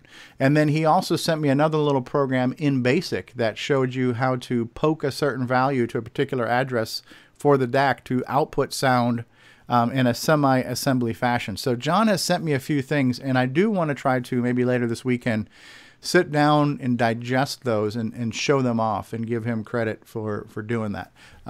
So as much as we say, hey, send us some feedback, there sometimes I get it and I either forget about it, or I don't know what to do with it, or I just don't have time. So, hypocrite here, raising the flag. Okay, so cool. Thanks for showing that. And that actually sounded really good. That sound I like. So help me understand this, because most of the 4-voice CoCo music all sounded like the same instrument, and it was very organ sounding, like the William Tell Orchestra, for example, even like Donkey King. So a lot of us, what was the submarine one with the Welcome Aboard Captain? Sea Dragon. So a lot of that, they all sounded exactly the same. They all sounded kind of like that, what I call the CoCo organ. They pretty well use the same engine. Use the same engine, right? So what is it that made all of them sound the same? Part of it's they're taking the same code. Is it have something to do with this waveform thing that we're talking about now too? Yes, it's a simple answer. I mean, I got to the point where I recognized that sound routine. If you're loading it off cassette, you would hear a certain pitch during the cassette stream that always sounded the same, and you knew it had the 4-voice routine in it because everybody was using the same one. Donkey King had it, Sea Dragon had it. Yeah. The William Tell Overture did. Now, there were some earlier ones before that. If you go back to the Composer by Speech Systems, which came out in 82, 83, it was a scratchier 4-voice. Its waveform wasn't as good. You can recognize those too. It does do 4-voice, but it's a scratchier, not quite as clean sounding as the organ one you're talking about. Okay. And then you got a few others that started, like Musica 2 and Lyra allowed you to adjust the voices a little bit. It still was somewhat organ-y, but you could vary it a little bit and get some waiver and stuff like that in there and get a little bit of a different sound. So you'll hear some of the stuff done in Musica. Like there's a Van Halen cover of I'll Wait, I think it is. It actually uses a bit of a different voicing. Yeah. Still organ-y, but it's a bit different. Good. Sounded a little bit more like a synthesizer, yeah. Synther 7's another one. It only did single voice, but you could actually adjust all the different parameters and get all these weird sounding. Crumphorn was one of their sample ones, which was kind of gross sounding, but Home Computer Museum just says, hello from the Netherlands. All right, so Simon Jonassen's neighbor. Is the Netherlands like similar to Denmark? I'm not sure. I think they're fairly close to each other. I'm not positive, but I believe they're adjacent. If not, Germany's between them. But okay, so Whizzy Bart. Whizzy Bart, is that you? Are you Home Computer Museum? Positive, but I believe they're adjacent. If not, Germany's between them. You gotta mute your audio or put on headphones, Whizzy Bart. Yeah, that's right. All right, I'm gonna hang up on you for just a second until you can fix that because we're getting a sound loop here. All right, so Holland. Nick Marotta says, "Isn't Lyrica a drug?" Yes, that sounds like sounds like something you do to reduce cholesterol or help with diabetes or something. So, all right, so we'll get to Nick's blog in just a minute. So, yeah, I have noticed though that there was a lot of the stuff that sounded almost the same, sounded like an organ, and then there was a few things that did sound more like a synthesizer. And also, speaking of this month's CoCo Crew podcast, we did have our very own Simon Jonassen on there talking about his sawtooth pattern and how he uses that to make sound. And I happen to like some of Simon's demos with the sound, and I like how his sound is very, I call it crunchy. You know, it's got that really cool crunchy sound to it, because it doesn't sound like what you usually get out of the CoCo. It sounds more like a lo-fi synth, you know, which is very, to me, period appropriate too. So yeah. Cool stuff. All right, so we do want to, and maybe we'll play a quick teaser clip for this too. So I do want to share with you that next Saturday on CoCoTalk.live, our very own resident Canadian D. Bruce Moore will be doing a world premiere of at least one, if not more, episodes of CoCo Forever. So as most of you are aware, CoCo Forever is kind of this audio drama that he's been working on that takes place in the alternate universe of the color computer. What if you could go back in time? And let me just play the clip for that right now, because I've already screwed it up. Here we go. Here is CoCo Forever teaser number 3. How does it feel? I'm still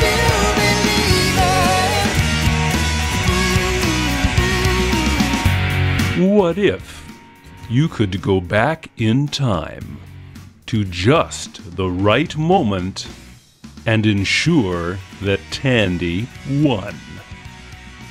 You definitely earned this office. Thank you. Yes, you're too kind. Oh, I'm much happier breaking stuff. Life has been a dream. But what if you went back to the wrong moment? Give me that. How do you even know what that was? Listen, I don't really care about these blueprints. I just want... Say, who are you?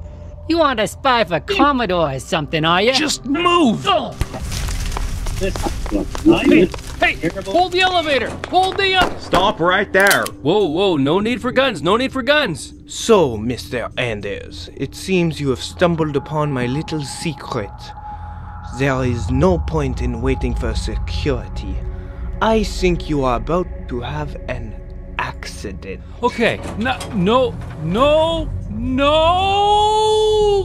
CoCo Forever?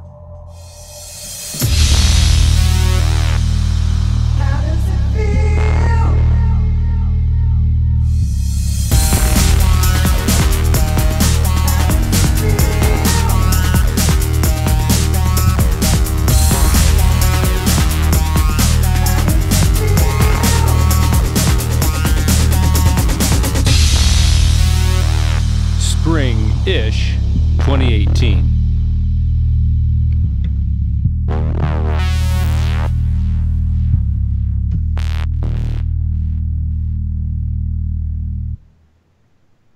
Ooh. All right, now, Wizzy Bart, are you there? Yeah, I'm here. And who the hell are you? Are you our friend from the Netherlands? Yeah, I'm the most idiot guy from the Netherlands, because I think I have the largest collection of Tandy computers in Europe. Yes, I'm a big fan of your postings. Cool. All right, well, we'll get back to you in a minute. Thanks for being here. I'm glad we got the sound cleared up. I'm sorry that I had to hang up on you once or twice because we're getting a lot of sound feedback. Sounds like you got that fixed. Thanks for being here, and we'll get back to you in just a minute, so don't go anywhere. And then so as we continue through the news items here, so next week will be the launch party, and let me explain how this is going to work for those of you on the panel too.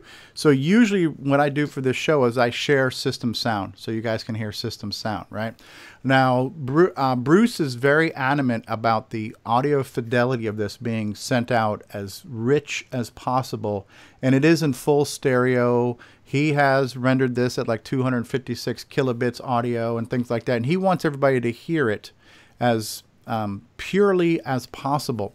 So what we're going to have to do when we play these clips next week is that, number one, I will not be sharing system sound. Number two, I'm going to have to mute Skype completely. And then, so in order for you guys to hear this, if you want to hear it, you're going to need to put in headphones and listen to it straight from YouTube, because I'll be streaming in stereo. I typically don't stream in stereo either to save bandwidth. So he wants it in stereo. He wants the maximum fidelity. So when we play these clips next week, I'll be streaming 192 kilobits, which is as high as I can stream, stereo. And if you want to hear it, then you're going to have to listen to it on YouTube. Does that make sense? Everybody following me there? Yep. Okay. So because Bruce and I did several tests on what we could do and what does it sound like on YouTube, and when you download the file, what's the quality, and because this is audio and because Bruce is a musician and a producer, etc., it's important to him that people hear it as clearly as possible. So we're doing the best that we can do with live streaming, and so in order to help do that, here's Jim Brain saying, D. Bruce Moore, the pinnacle of flexibility. He's no diva. So that's how. And that's only red M&Ms will be served during the show. Yeah, where are my red M&Ms? So that's going to happen next week during the show. So we'll remind everybody and make that announcement for those of us on the panel. If you want to hear it in the full stereoscopic experience, you will need to switch over to the YouTube stream momentarily. All right, so we're moving on with the news. Now we get into Nick Marentes' blog, and since I don't have to read right now, I've got Nick here. You want to give us the cliff notes on this, Nick? And by the way, there are links to all of this in the description of this video. So the latest blog on Funstar, available on ROM cartridge. Let There Be Music, Part 2. And Basic Never Looked So Good. Where am I going, Nick? Okay, here I am. I've just unmuted. Here we go. Yeah, so just covering what we were saying before about the sound. I don't cover the entire sound generation of CoCo. I basically just covered the 4-channel because I think you were asking a couple of weeks ago, how do we generate 4-voice music? And there was all this talk about ways of doing it that were all confusing. So I tried to make it a bit easier, putting a few diagrams in there of what I of the process. So just covering that part alone, if you look there, of course, I've got the pictures on basically what a square wave, or how to rather create a square wave. And I won't go into all the detail, people can just read that, but you've got the DAC, of course, which is 6 bits, which allows values 0 to 63, and it's just about toggling those values or jumping between different values of the DAC to make the speaker effectively move back and forth. So the top diagrams show a few square waves as I jump back between 0 and 63 with the maximum number, or if you want the same sound but lower, just bounce between 2 lower numbers, 0 to 5. And that's lower volume, or is that lower pitch? Lower volume. So I don't talk anything about the pitch. The pitch, which I haven't mentioned in there, is about how long you sustain that volume. So, you know, I go from 0 to 63, and then the length of time I spend at 63 and then drop back to 0, that's what governs the frequency. Anyway, I don't go into all that detail. I'm just basically trying to say, I'm trying to explain how to actually mix four voices up. So this is about how to create one voice up the top, and then I go a bit further down, because one thing I do on the GMC program is I don't use 0 as the base voltage. I use 31, which is halfway up, and make the wave bounce either side of it. I think it just allows for a slightly cleaner sound if you do that. So that's basically one voice. And then I go and explain about how do you do 4 of them.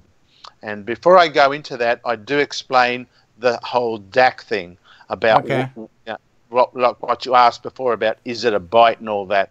And it is, but I also explain the other problem, that byte doesn't just do the DAC, it also does the RS-232 and the cassette, and you have to take that into account, because you can't just write values to the DAC, because you could also be writing to the RS-232. And anyone, a lot of old CoCo 2 games, when you played the game and you happen to have your printer turned on, would start buzzing and printing, because they haven't taken into account the fact that data they write to the DAC is also leaking out to that RS-232 port, making the printer go. So I cover that about why it does that, and how to avoid that. So I cover that, and then I go back into how to actually mix 4 voices, which is basically adding the 4 numbers together, which and I won't go into the detail again. As I said, is this doing binary adds? Well, no, it's decimal. You can do decimal. Yep. So if the maximum DAC value is 63, 0 to 63, right? You basically 4 of those adds up to 252, or it becomes like it becomes an 8-bit value then. So they're each 6-bit values, but when you add 4 of them together, you end up with an 8-bit value. Right. And the way that DAC's positioned, it works out nicely because you can then take that 8-bit value and just throw it straight to address FF20. Okay. And it happens to just fill in nicely bits 2 to 7, which is the upper 6 bits. Yeah, because otherwise you would have to shift them right by, basically divide by 4. Shift them, yeah. I do explain that normally if it was 1 byte, you'd have to get your 0 to 63, and then you'd have to shift them so that you keep them away from bits 0 and 1. But when you've got 4, you don't have to shift them because the addition shifts them, and then you either have to mask out the bottom 0 bits 0 and 1 so that you don't touch those, so you don't have a printer go off crazily, or a drive wire or whatever you've got hooked up to your serial port. You either mask them out. That does mean that the overall addition of all those sounds is slightly in error. So there is a bit of quality loss because of that, because we're effectively converting an 8-bit sound then to 6 bits. But those 2 bits represent the very soft parts of the sound, so you can get away with it. The real meat of the sound is in the upper bits anyway. So you can either mask them out, or I do explain in the routine another trick I do to reprogram the PIA so that the Yaris 232 bit 1 becomes a input. So you can write whatever you want to it then, and it goes nowhere. It doesn't go anywhere. Right. That's right. So that saves having to mask it out. Sure. Right. That's solely there just for speed, because the faster I can make the routine, the clearer the sound quality is. Okay, and so the address is this FF20. That's the address of the DAC. That's right. And so that's right. I don't cover the setting up of the DAC in that. That's what the CoCo Crew podcast probably covers in more detail. So you have to sort of set up your DAC and activate your sound, DAC sound as well. So I don't cover that. Once that is all done, then you just basically write to that FF20, yes. Okay, so you end up sending 1 byte or 8 bits there. It's just 1 byte. Right, and I think John Linville mentioned the same thing. So the timing is just very ironic, right? Yeah. So your pitches are based on the timing. The faster you do your transitions, the higher of a note you can get. Yeah. So and basically the Coles Notes version of this is that you take the number of voices you want. You have a 6-bit DAC, so it gives you 063. You add all your different voices together, whatever the values are for each voice, and divide by the number of voices. So if you have 2 voices, you have 2 samples, you add them together, you divide by 2. If you had 3, you divide by 3. If it's 4, you divide by 4. And that gives you the resulting 6-bit merged version of them all. And it just turns out that 4 voices, mathematically and bit-wise, turns out to be the perfect storm of not having to do any math, right? The bits automatically go up the top, so all you have to do is just deal with those bottom bits. So would it make sense to write all sound routines as if they were 4 voice, even if you're only using 1 or 2, and just have the other ones be empty voices? From programmatically? You could. I mean, basically, you would just shift it up 1 extra position if you want to do 2 voices, for example. So you do 2 adds and then 1 shift, and you'd basically be getting the same result.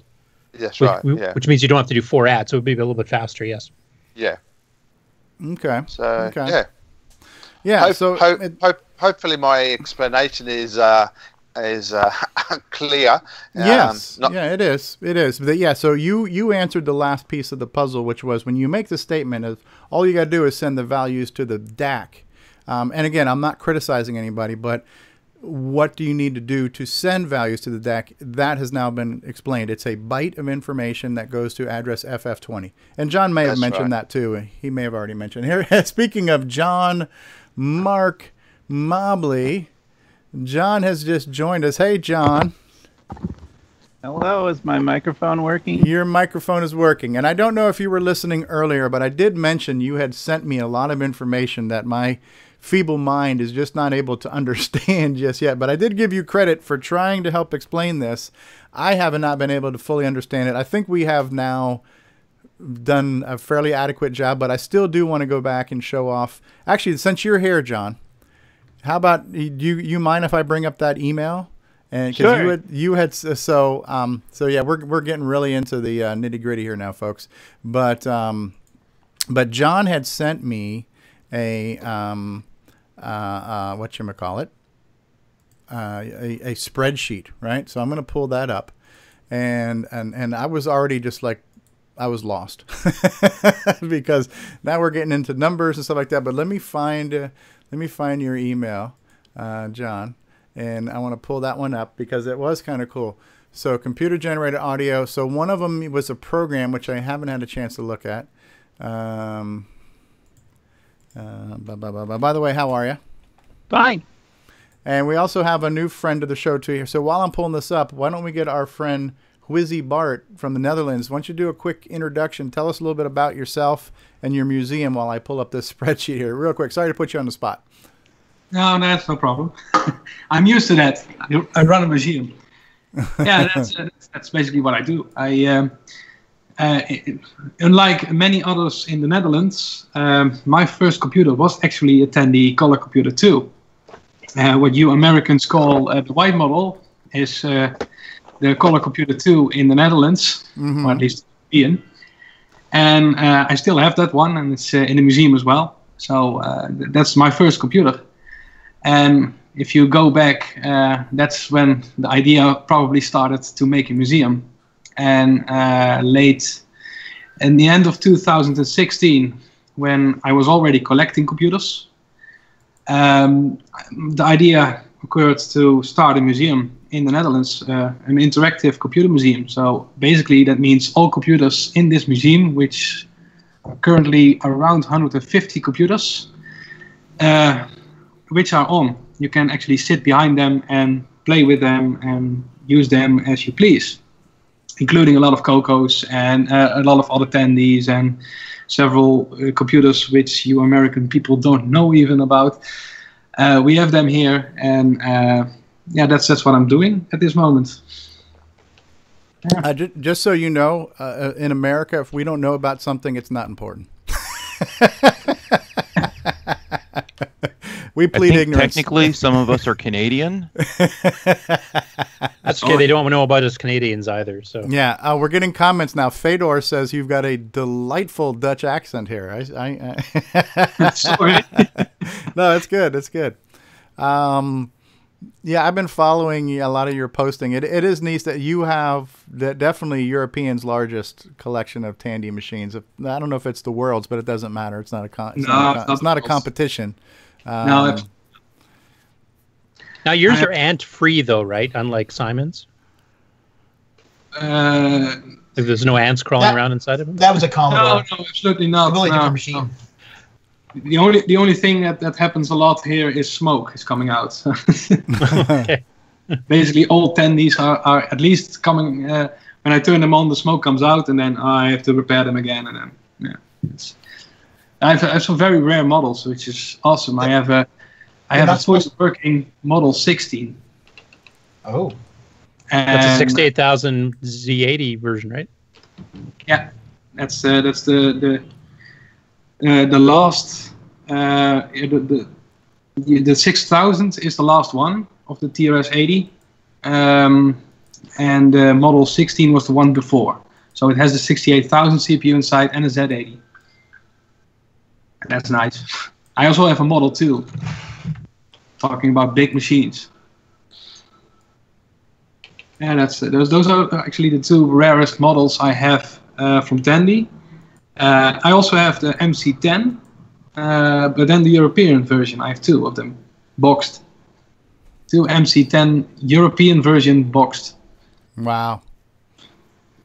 And yeah, all color computers. Also the very first one, Color Computer 1, in both versions. The Color Computer 3 in, well, at least the different cases. I don't have all versions, but I have all cases. So the long version, the white model, and the Radio Shack one, and the Tandy one. And I have two Color Computer 3s. Both are NTSC USA models. So I'm still searching for an Australian one, because that's the one I'm missing. That one is PAL, and I need PAL one. Just for the heck of it. Yeah. Wow.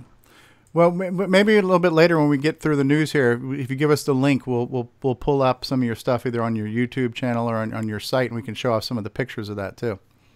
Yeah, a few pictures there. We have my YouTube channel is just Home Computer Museum. Mm-hmm. And the website is www.homecomputermuseum.nl, which is also in English, by the way. Let me put that in the link right now. So it's www.homecomputer. Has somebody help me with how to spelling of museum? I know there's an M-U-S... E-U-M. E-U-M dot what now? NL. NL. November Lemur. Okay, homecomputermuseum.nl. All right, so we got that in the chat. All right, very cool. So we'll get back to that, but thanks for joining us. So now John Mark Mobley sent me this spreadsheet. And the minute I saw it, my head exploded because it looked like a science project. And I'm not good with math or science or anything technical. So, so now that we have you here, John, why don't you help me show it? Because when we first started talking about generating sound, John jumped in and sent me this email, and I just didn't have time to really wrap my brain around it. So what am I looking at here, John? And what can we show? What can we do for the folks at home? We can.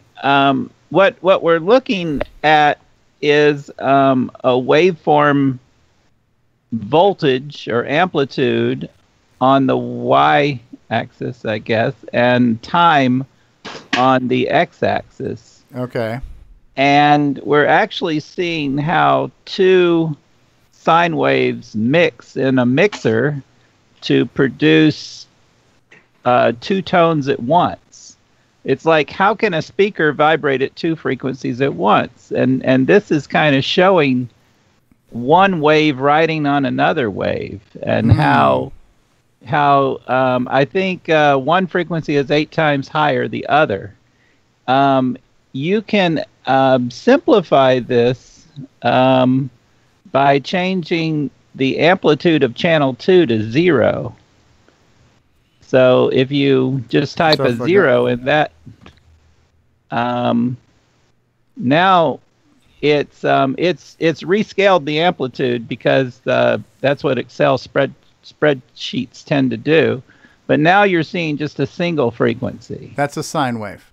Yeah, that's a sine wave. And it's called a sine wave because it's got the round, smooth curvies to it, right? Whereas a square wave would have flat tops, and there would not be this downward slope. It would be flat on top, flat on bottom, and straight line in between, like digital, right? This is kind of like looking through a what do they call those meters? The oscilloscope. It's kind of like looking at a signal through an oscilloscope. So this is what an analog signal would look like in an oscilloscope versus a digital signal. Right. Sine wave is kind of like analog. So does that program allow you to pick the wave? Like, can you show square waves as well? I only put in sine waves for now. Oh, you made your... okay, yeah. You'd just have to make it simple. Yeah. I think it kind of represents a constant acceleration. So it decelerates, and then it stops, and then it begins accelerating in a downward motion, and then it starts decelerating, and bottoms out, and then starts accelerating back up again.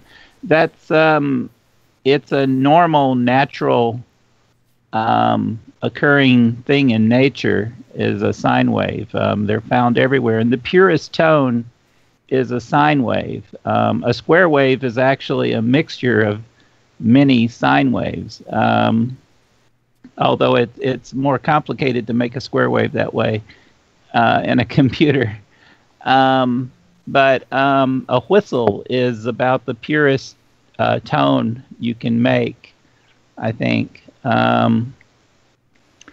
And so, anyway, you can zero the amplitude of the first channel and put a 1 in the amplitude of the second channel, and you'll see now you're seeing the higher frequency. Okay.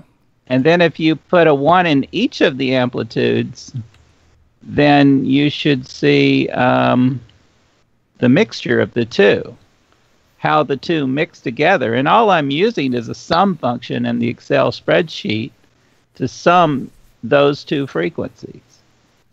So, and you can add additional frequencies using that spreadsheet and experiment with you know, the math of what they call 4 voices. So is this picture here showing us visually what the combined 4 voices and as the 6-bit values are all combined together? This would be like a visual interpretation of the sum of those 4 6-bit values? Yeah, I'm not really limiting it to 6-bit values. I'm using floating point numbers for this example, but Okay. but yeah, with the 64-bit values, it would have a stair-step kind of a look to it instead of a more rounded square wave. But you can approximate a sine wave with 64 stair steps. Yeah,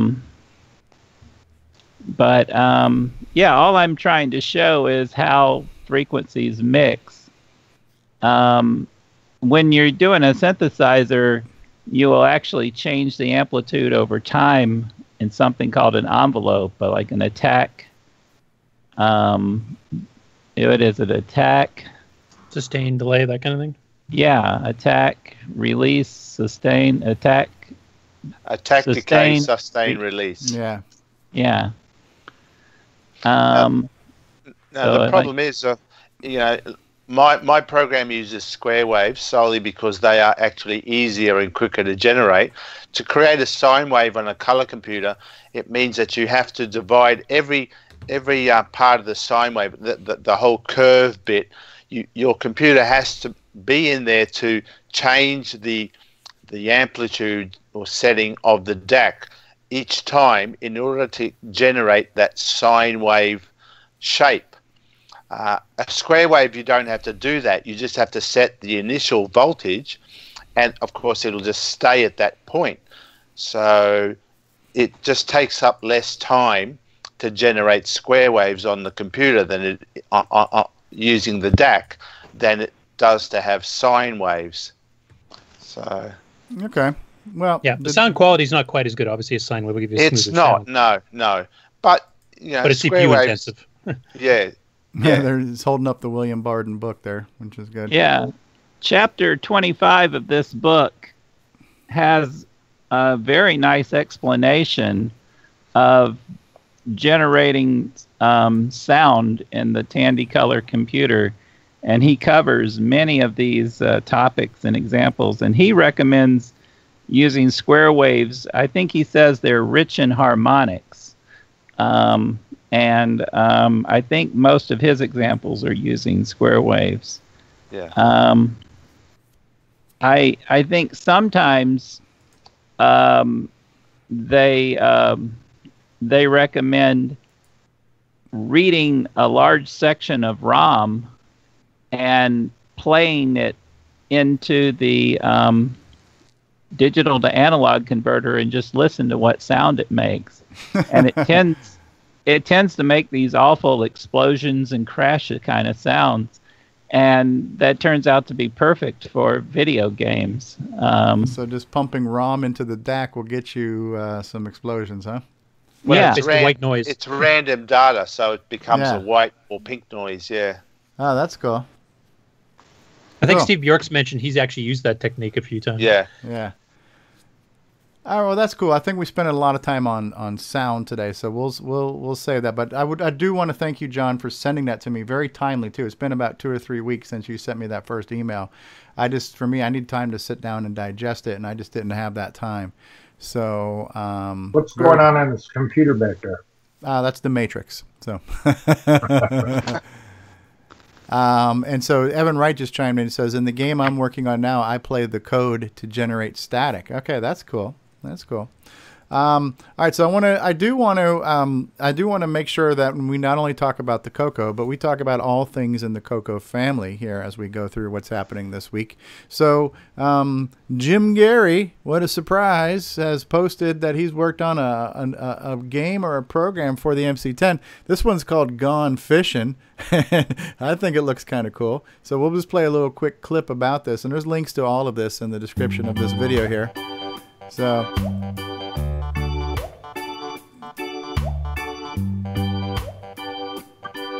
I like his sound routine. Yeah, I think that's sine waves. That's an oval wave.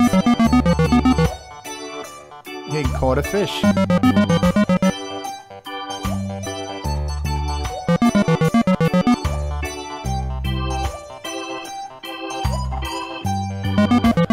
Wow, listen to that multi voice, both music and sound effects. You must be running a sound card. Yeah. I don't know why this is not showing all of the screen now.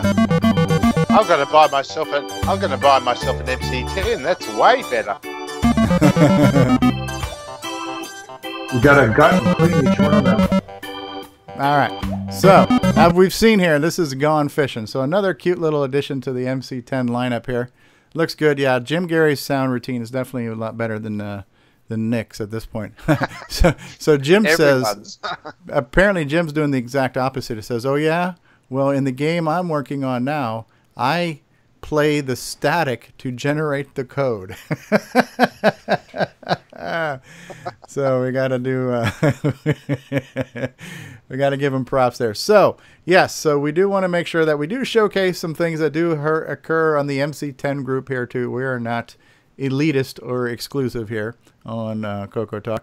Another thing that came up on the MC10 group was, I guess they came across the video that we showed off recently, which is the and this is our friend of the show now, Wayne Aaron. He's working on a CoCo inspired game that I think's playing on the Macintosh, and this one's called MC10 versus the CoCo 3.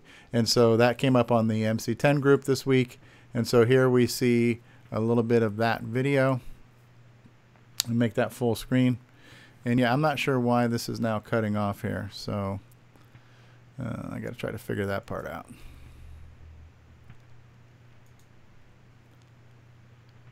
There we go. So here on the right hand side you see the MC10 is shooting cassette players towards the CoCo. The CoCo's picking up some floppy disks for, I guess, points or power or something. And the MC10's moving back and forth, firing cassettes, and the CoCo fires back with a floppy drive and controller. So kind of a cool sort of like Pong battle, Pong war type thing going on here. Looks kind of cute, and so it's just inspired by the CoCo 3 and the MC10 and all the love that we show the MC10 here on this show, right? So I thought that was kind of cute. That came up in the MC10 group.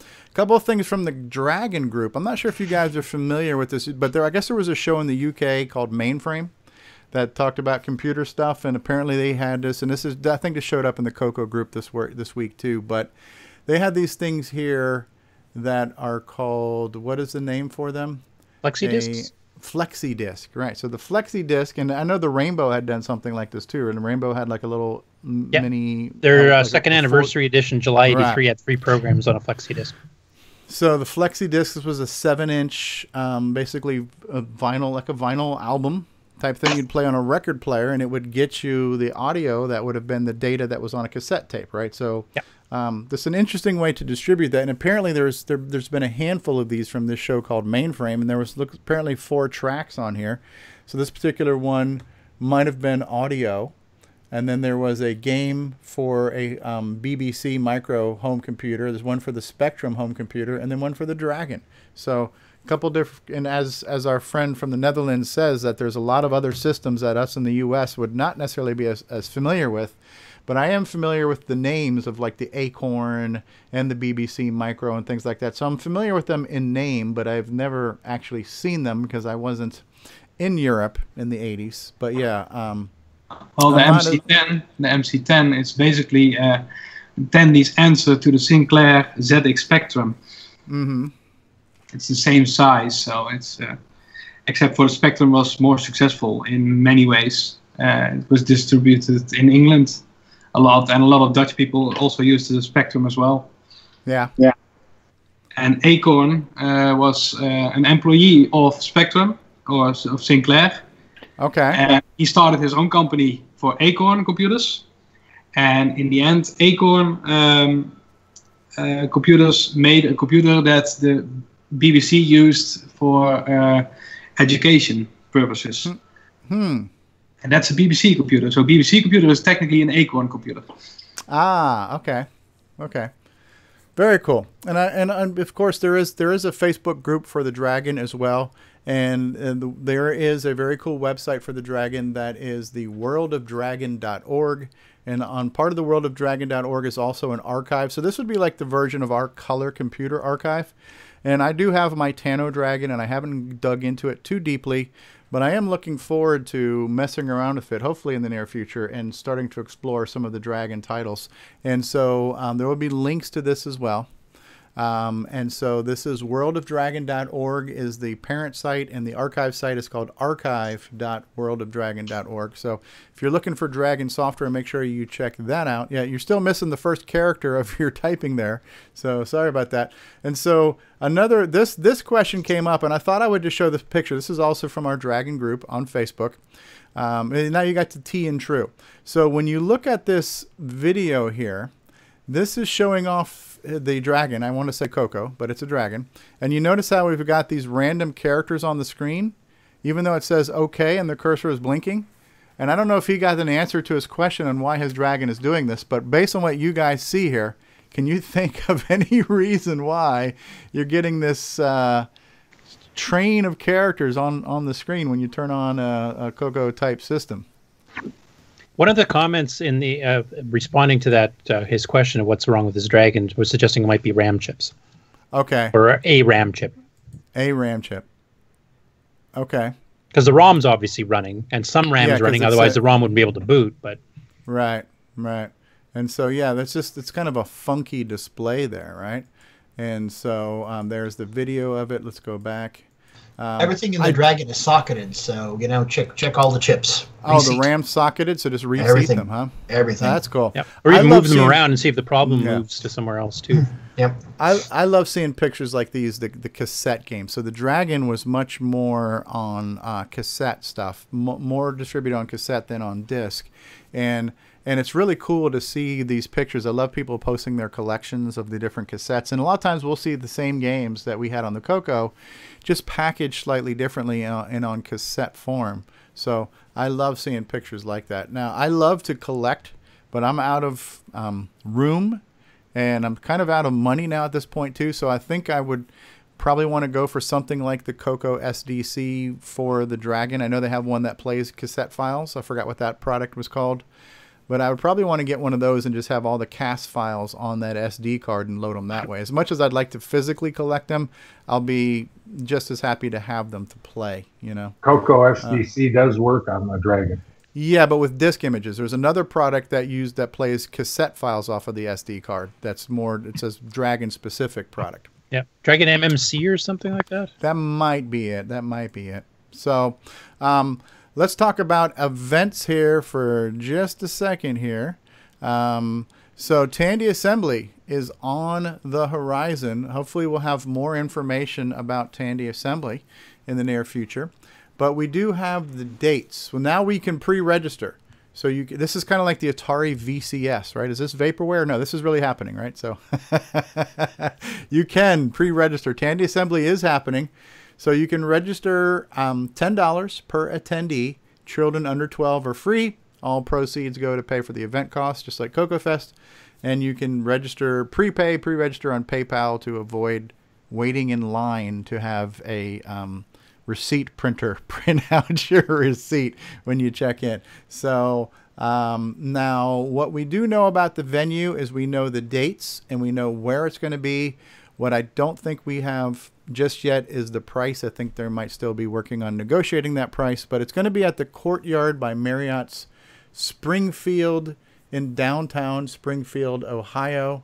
And the actual date is November 10th and November 11th. Now, is that near the Mr. Burns nuclear facility, or? You know what? I think they had their fill of Simpsons jokes, 6 months ago when they posted that they were going to put it in Springfield. But yes, it could be. So this is tandyassembly.com, right? So this is like our second CoCo Fest-ish type event. So all in the flavor of Tandy and TRS-80 products. Last year was a great success. So I think the last piece of the puzzle right now is we're looking for is what is the room going to cost? Now, Grant mentioned last week, is Greg still with us? He is. I think he booked a room for 90 and change because he got it at a military rate. So we're hoping that that will be the ultimate rate that they get to. But that will be to be determined. But save the date. Mark your calendar for November 10th and 11th, Springfield, Ohio. Tandy Assembly 2 is going to be happening. And before that even happens, and this is an event I'm hoping to attend to with Greg. Greg and I are going to be spooning together in that king-size bed, as we talked about last week. Jesus Christ. So VCF Midwest 13. So what is the date of this? This is in August or September? September 15th and 16th, right? So this is in Elk Grove, Illinois. This is very close to where CoCo Fest. As a matter of fact, this is where CoCo Fest used to be, right? Right? And so this is over a weekend, and this is VCF Midwest. I have never been to a VCF, but I'm looking forward to it. So what is it? Timmons. What's his? Jason Timmons, right? He's the one who's come to the past two CoCo Fests to help with the auction. And he's one of the guys who does the... he's part of the VCF part, right? So Grant is going to be there. I'm planning on being there. I know Jim Brain and Retro Innovations is going to be there. What I am hoping to be able to show off at VCF Midwest is, number one, this is where I'm picking up the Tandy 1000 I purchased. So I'm going to hope to be able to show off the original Cosmic Aliens game on the original Tandy 1000 system I wrote it for. And I'm also hoping to have enough progress on the CoCo version of Cosmic Aliens to have a playable demo of the CoCo port of Cosmic Aliens. So I want to be able to show off the original game on the original hardware and the new game on the CoCo. So that's kind of my plan for my table or exhibit at VCF. So we got that. And then last but not least, what we'll show off here real quick, and I won't play the whole video, but there is a link to this in the description of this video. But Curtis Boyle found a YouTube channel. This guy's name is HyroDoV2D. I don't know. I can't read. But he did a long play of Donkey King. It's 28 minutes long. But what you will see is all of the main 4 levels being played through. I do have a similar video to this as well, but you see the first level, which is the ladders. You'll see the second level, which is the girders, and then obviously it repeats back to the ladders phase, and then it gets to the elevator phase. This is a nice clean capture, so I'm assuming this is done with like X-Roar or something like that.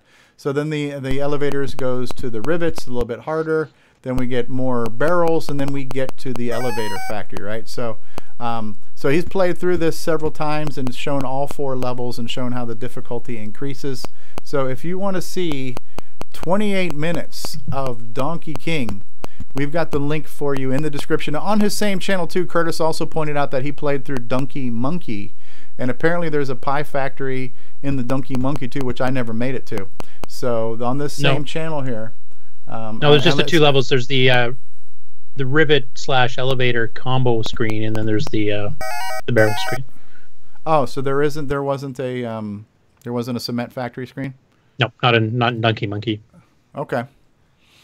All right. Well, there we go. So that was news. I think we've covered plenty of news. We're almost at 2 hours worth of our show, so it's probably time to take another quick break. But did I miss anything? Did anybody need to chime in on what we talked about so far? Don't think so. We did a good job. I want to thank John for helping us, John Mark Mobley, for coming in and helping us look at sound. Cool stuff. Oh, one news one item I should mention, I guess, then especially then John's here because John's the one who sent it out to everybody, is to solicit for articles for the Glenside newsletter. Oh, you wanna remind everybody what you're looking for right now, John Mark Mobley? You're muted. If you're talking, we can't hear you. Yeah. Sorry, I was muted. We're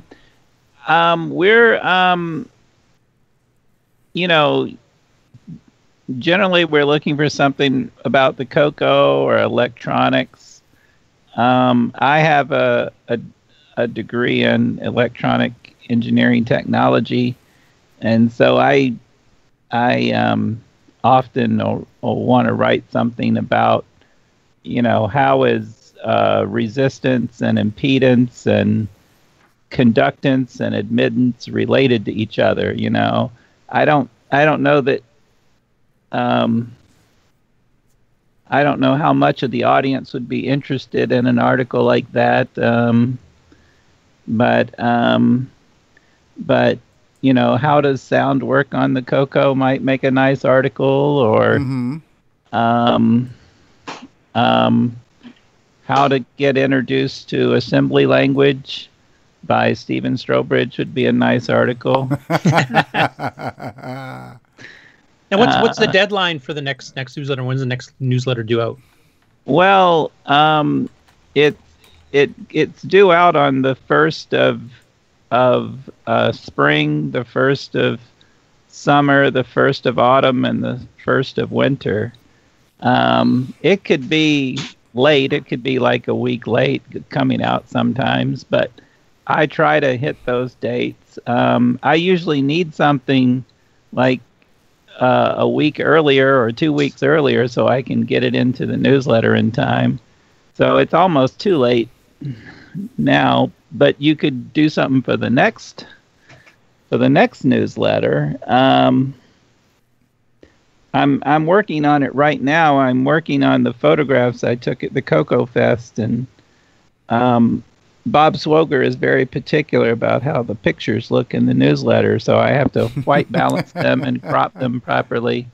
Right.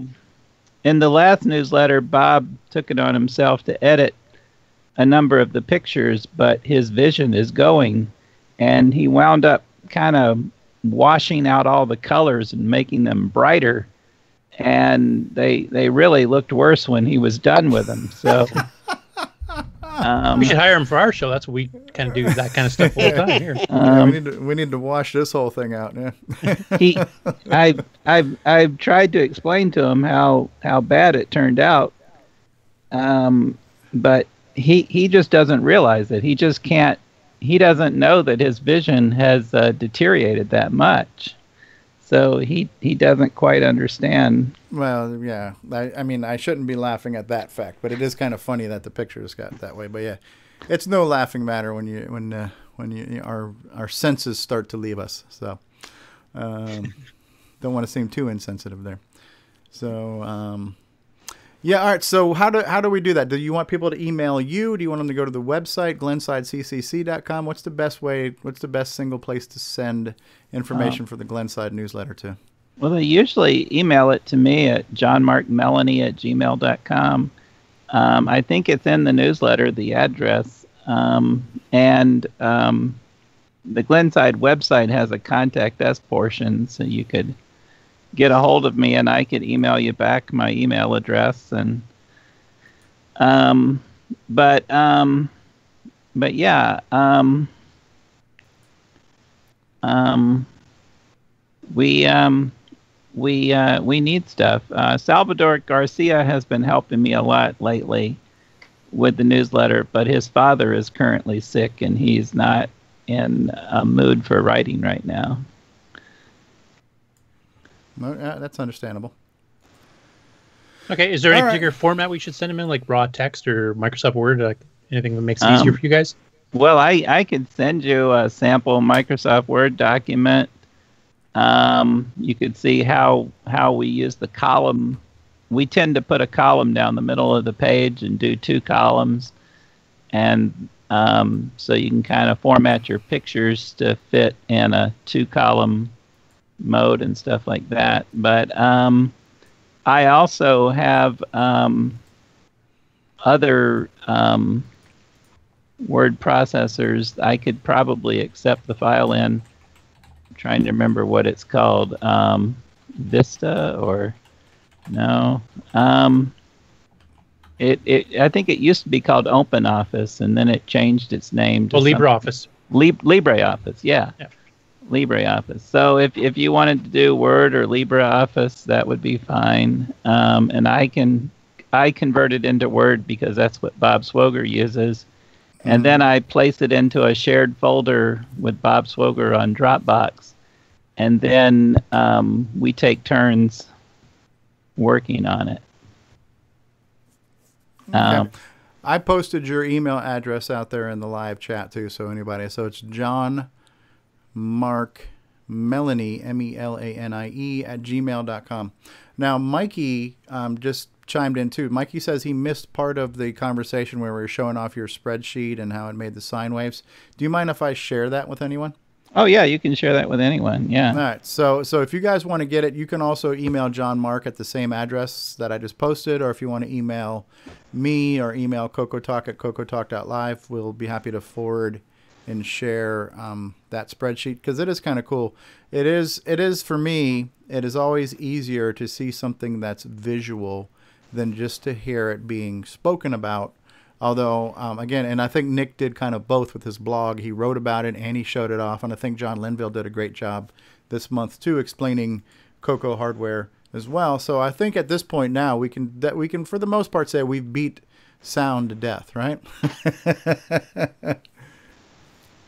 All right. Again. Again. For this week. Right. For this week. Right. What is the sound of beating something to death? Well, just listen to the past 4 weeks of our show. Let me punch that in a spreadsheet. We'll figure it out. Can we grab it? We have completed the news article. Let's take another quick break and we'll come back. And if you want, we could get Bart. If you want to give me some links again, I'd love to pull up your some websites that you would like to show off, either your Facebook group or YouTube or website, and show off some of your museum if you don't mind. Sure. So let's take another quick commercial break, and we'll be back, and then we can look at the Netherlands' largest Tandy museum when we come back. Hello, this is Grant Leighty with CoCoTALK. Got your CoCo 3 yet?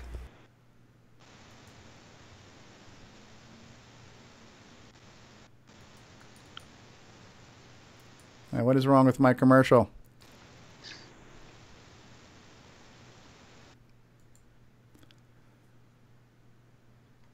All right, the commercial loop is having an issue here. What is the issue with my commercials? I don't know. All right, maybe that's just karma saying, "Dude, you've done enough commercials." I don't know. Yeah, because the commercial loop thing is not playing right now. I've just got a black screen. Yeah,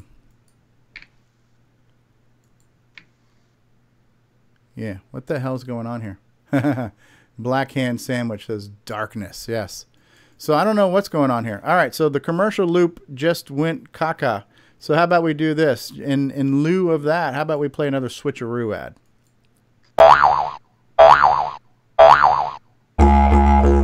Switcheroo, the RGB to SCART solution for the Color Computer 3.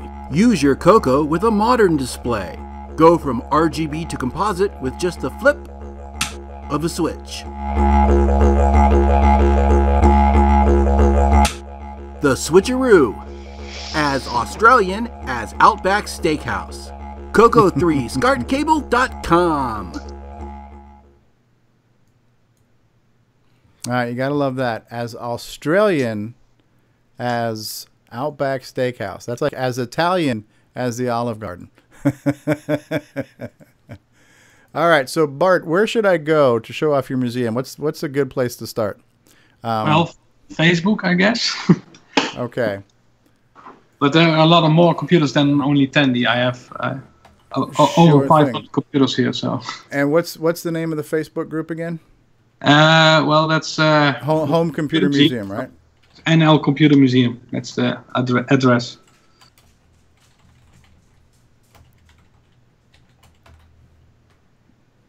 There we go. Home. Okay. So let me switch over to this right now, and we'll show this off real quick. Where is my thing? Okay. So here we go. So it is facebook.com/NL Computer Museum, and this is the Home Computer Museum. That's correct. At NL Computer Museum.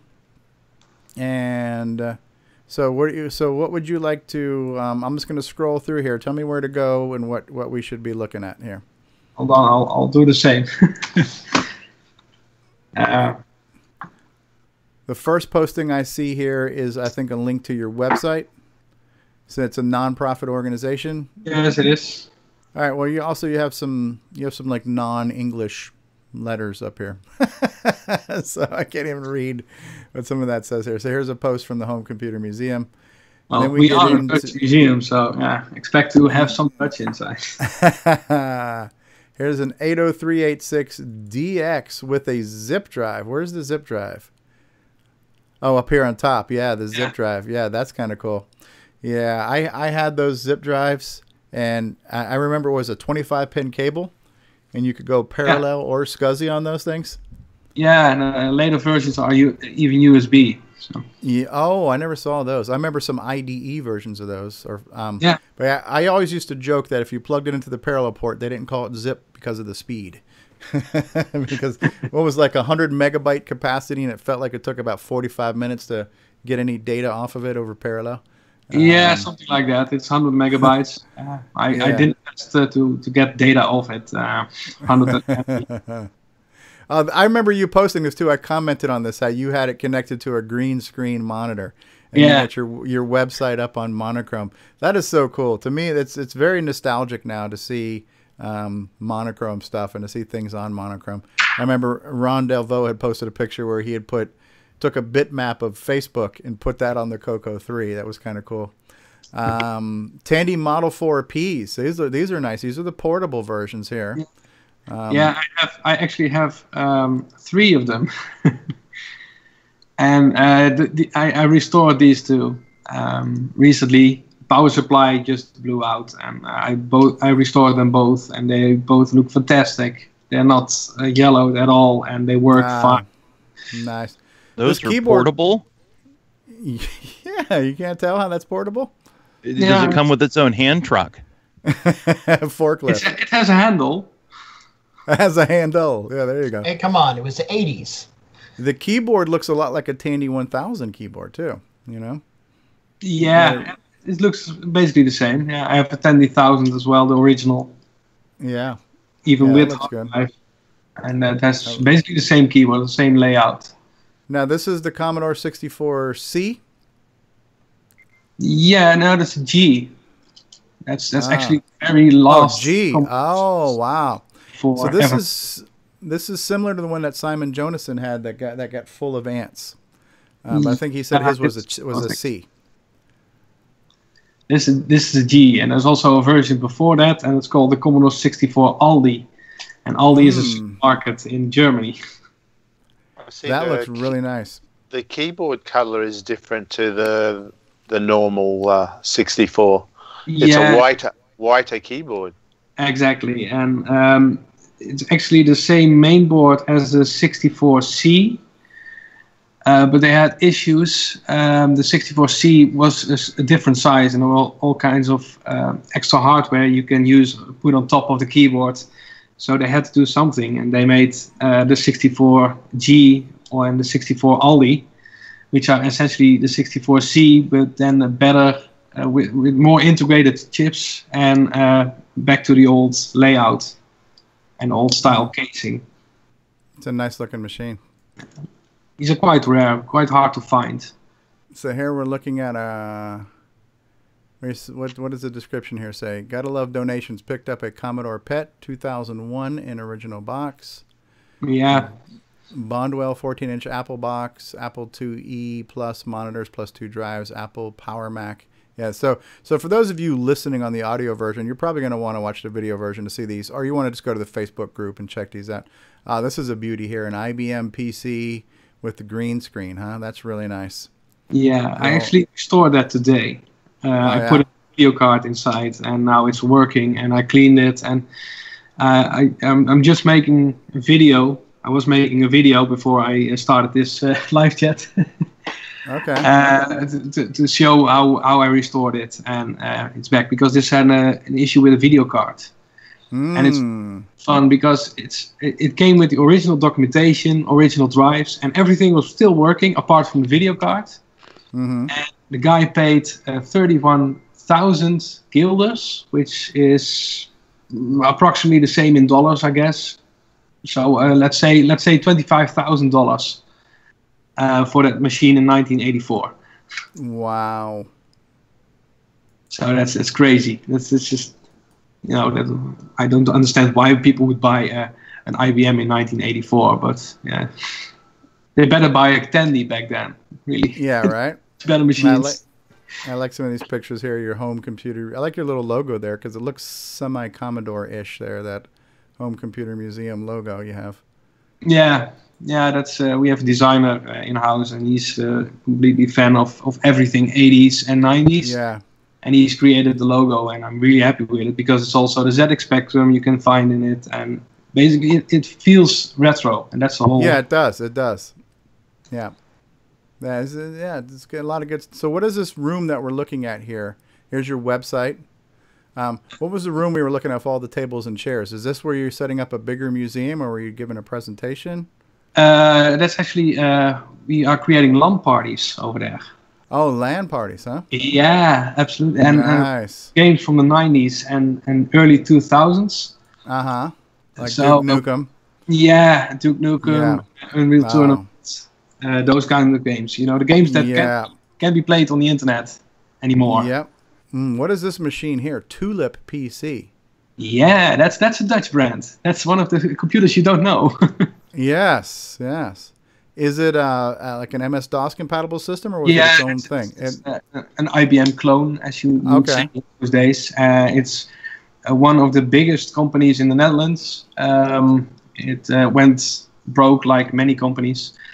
Actually, before it went broke, Tulip bought Escom, and Escom had the brand Commodore. So when Commodore went bankrupt, it was bought by a German company called Escom. But Escom went bankrupt as well, and that was bought by Tulip. Wow. The brand Commodore still exists today in the Netherlands. Wow. They don't make computers anymore, but the brand still is in the Netherlands. Wow. And this is one of the first computers they made, and they sold hundreds of thousands of them in the Netherlands alone. Wow. So everybody knows this in the Netherlands. What system are we? I know this is a Microsoft install screen there. That's Windows MS-DOS 6.22 setup. Oh my God, that brings back memories. Looks like an Olivetti. Yeah. That's an Olivetti, yeah. Which is still not in a museum because it has those annoying Dallas chips, and I still don't have replacements for those Dallas chips. So that's just a pity. But yeah, we were installing. We can run it, and it will install. And but every time we boot it up, we have to we have to set up the hard drive and set up all the drives, and it's basically a pain in the ass to put that one up. So. Oh, look at this! This is a nice layout of Tandy machines. We got some Tandy 1000s. Got a whole line of CoCos and an MC10. Then we got some Model 1s, Model 3s, Model 4s. Looks like a model. Is this a Model 2 here? Yeah, and a 16 or 12 behind that, I think. Yeah, and then some of the portables. Tandy 100, Model 100, some laptops, a little pocket calculator computer there. Yeah. The external drive bays. Yeah, that is a nice layout of Tandy machines there. That's gorgeous. Yeah, that's mainly my collection. I have a lot of them. I have double. I think 9 color computer. Sorry, I have 9 Model 1s. The color computer 2. I have several ones. Yeah, that's.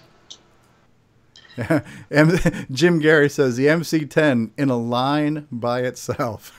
Yeah, get in the pocket computer. And this is an interesting looking machine here. Black. At a time where most things were tan or beige or cream colored, black was not an 80s common color for home computers. This is well, we have this brand in the Netherlands, which you probably know, which is called Philips. Mm-hmm. They made a lot of computers and failed in every computer. And they were really bad systems to begin with. This is the P2000T on the left side. And the P2000T has Z80 inside. It has a mini cassette as a solution for saving stuff. And it doesn't have a disk controller. The right one is exactly the same as the left one, except they are missing the graphical chip and they have a disk controller. And the graphical chips is the same as teletext. I don't know if you guys know what that is. It's really bad graphics. It's basically not a graphics machine. Okay. And they had these 2 machines in 1980, and they put it on every school. Everybody was typing and using this on schools. But they were terrible machines. They were bad keyboards. The power supply was terrible, and in general, they were terrible machines. So they were on the market for 2 years, and then they were gone. Wow. You see also the boxes on top. There's a box of Tandy, color computer 2. And then we got some Windows XP laptops. Those are looking good. Using a zip drive, huh? Yeah, I was actually that was on a fair where we were trying to do some gaming on a big screen. Yeah, that's neat. So this was like one of your LAN parties. You got all these PCs set up and hooked up together, huh? No, it's not hooked up together. This is just okay, just on a random show at some fair. We were there and we was just showing off the museum. Okay. Is that a CoCo 3 second from the right playing Donkey Kong? Yes, we have. I always bring my CoCo 3 because I'm really proud of my CoCo 3. Good eye, Curtis. I'm the only one in the Netherlands who has actually a CoCo 3. So. Well, yeah, again, I'm geographically illiterate. So Netherlands is not Denmark? No, south from the Netherlands. Okay, because I know we have Simon and Fedor in Denmark, but that's not the Netherlands. Okay. No. Okay. The Netherlands are the guys who found New York and everything in America. Yeah, I noticed the Tandy 1000 here, and yeah, this is neat. And I like that big flat screen, the big display up there. That's kind of cool. Yeah, that was Grand Theft Auto playing just for fun. A couple of hard drives here, huh? Yeah, that's a bunch of hard drives. At some point, I found out I was lacking in hard drives, old IDE hard drives. Sure. So I went to a local dump shop, and I said, I'm looking for hard drives, and they gave this to me for free. It was, okay, nice. Thank you. Yeah, because especially IDE and some of the even the older ones are harder to get now. But yeah. Cool. Ken's calling you now Hawkeye, L. Hawkeye Curtis. So Curtis with that eagle eye of his. Retro Kids, Home Computer Museum. Yeah, you got great artwork here. And who is this cutie? That's my daughter. She's called Lisa, and there are actually 2 Lisas behind her. So it's Apple II Lisa, huh? Yeah, the old $10,000 machine. Wow. Actually, the middle Lisa, as you can square see, pixels, is the very first Lisa of the Netherlands. It is actually the very first Lisa of the Netherlands. I have proof of that. And that's awesome by itself. Wow. That's something. So yeah, this is a cool site. So anybody who's interested in seeing more of this, you should go to facebook.com/ NL Computer Museum. Is that Albert Einstein there? Well, he looks like it, but no, he's from Belgium. I love the waffles they have there too, by the way. They're great. Yeah, it looks like another. Is this a Commodore? Is that a Commodore down there on the left? But yeah, that's a 128. Yeah, indeed. And an Apple Lisa with a Mac on top of it, on top of a hard drive. This is just a stack of goodies here, huh? You got Commodore drives stacked up on top of Apple drives. Stuff donated and given to me. Here you go. That's awesome. A lot of cool stuff going on here. Windows XP, even that's nostalgic at this point here. CRT monitors. Yep. Very cool stuff. Oh, here we go. Here's a Sinclair, a ZX Spectrum here, right? No, that's a different keyboard. That's a Spectrum Plus. Plus, yeah. It's already. Was this a period correct machine, or is this that new? I know they're making a new version of this. Well, the new version is the ZX Spectrum, and it's the Plus, so this one is better. Okay. I don't know. I'm not into Sinclair actually. Snider 64K Color personal computer. CPC, I recognize that. CPC 464, huh? Yeah. Or an Amstrad. Neat. For a cassette player built in. That's neat. You got an impressive collection. You're giving Ron Delvaux a run for his money. Okay, Casio. Yeah, he surpassed me. Commodore 64. Is this the C? Yeah, that's the C. That's the C there. Okay. Notice the keys. This is what Tandy relabeled, right? The Sharp pocket computer. This also became the Tandy pocket computer, right? That's the one, I believe. Yeah, because Tandy sold 4 of them, I think. A P8000 terminal, or is that what that says? I can't quite read. Yeah. Just a terminal. Yeah. I got this from a guy from East Germany. Yeah. He came to me. He drove 4 hours just to visit visit me and gave me all this amazing East European computers. Now, is this museum a physical museum that people can come see at any given time, or is it traveling, or? No, it's a physical museum right in the center of the Benelux, which is Belgium, the Netherlands, and Luxembourg. Mm-hmm. You can even come over here by plane. There's an airport nearby, 2 airports nearby. It's just the museum is 500 square meters. Don't know how many. That's feet. like was it 2.2 feet to a meter, something like that? 2.3 feet? 3.1. Okay, so that's so. It's a little more than that in square yards. Okay. All right, this looks like a calculator here. I don't know. It is. It's a Russian calculator. I got a question. Yeah, Ron. You guys have any Russian computers? I have an East European computer, which is called a Klein Computer 85. And it's also in the picture somewhere. Probably. We got a Russian calculator here that does Russian math. So, okay, what is this laser machine here? Laser Color Computer 210EX.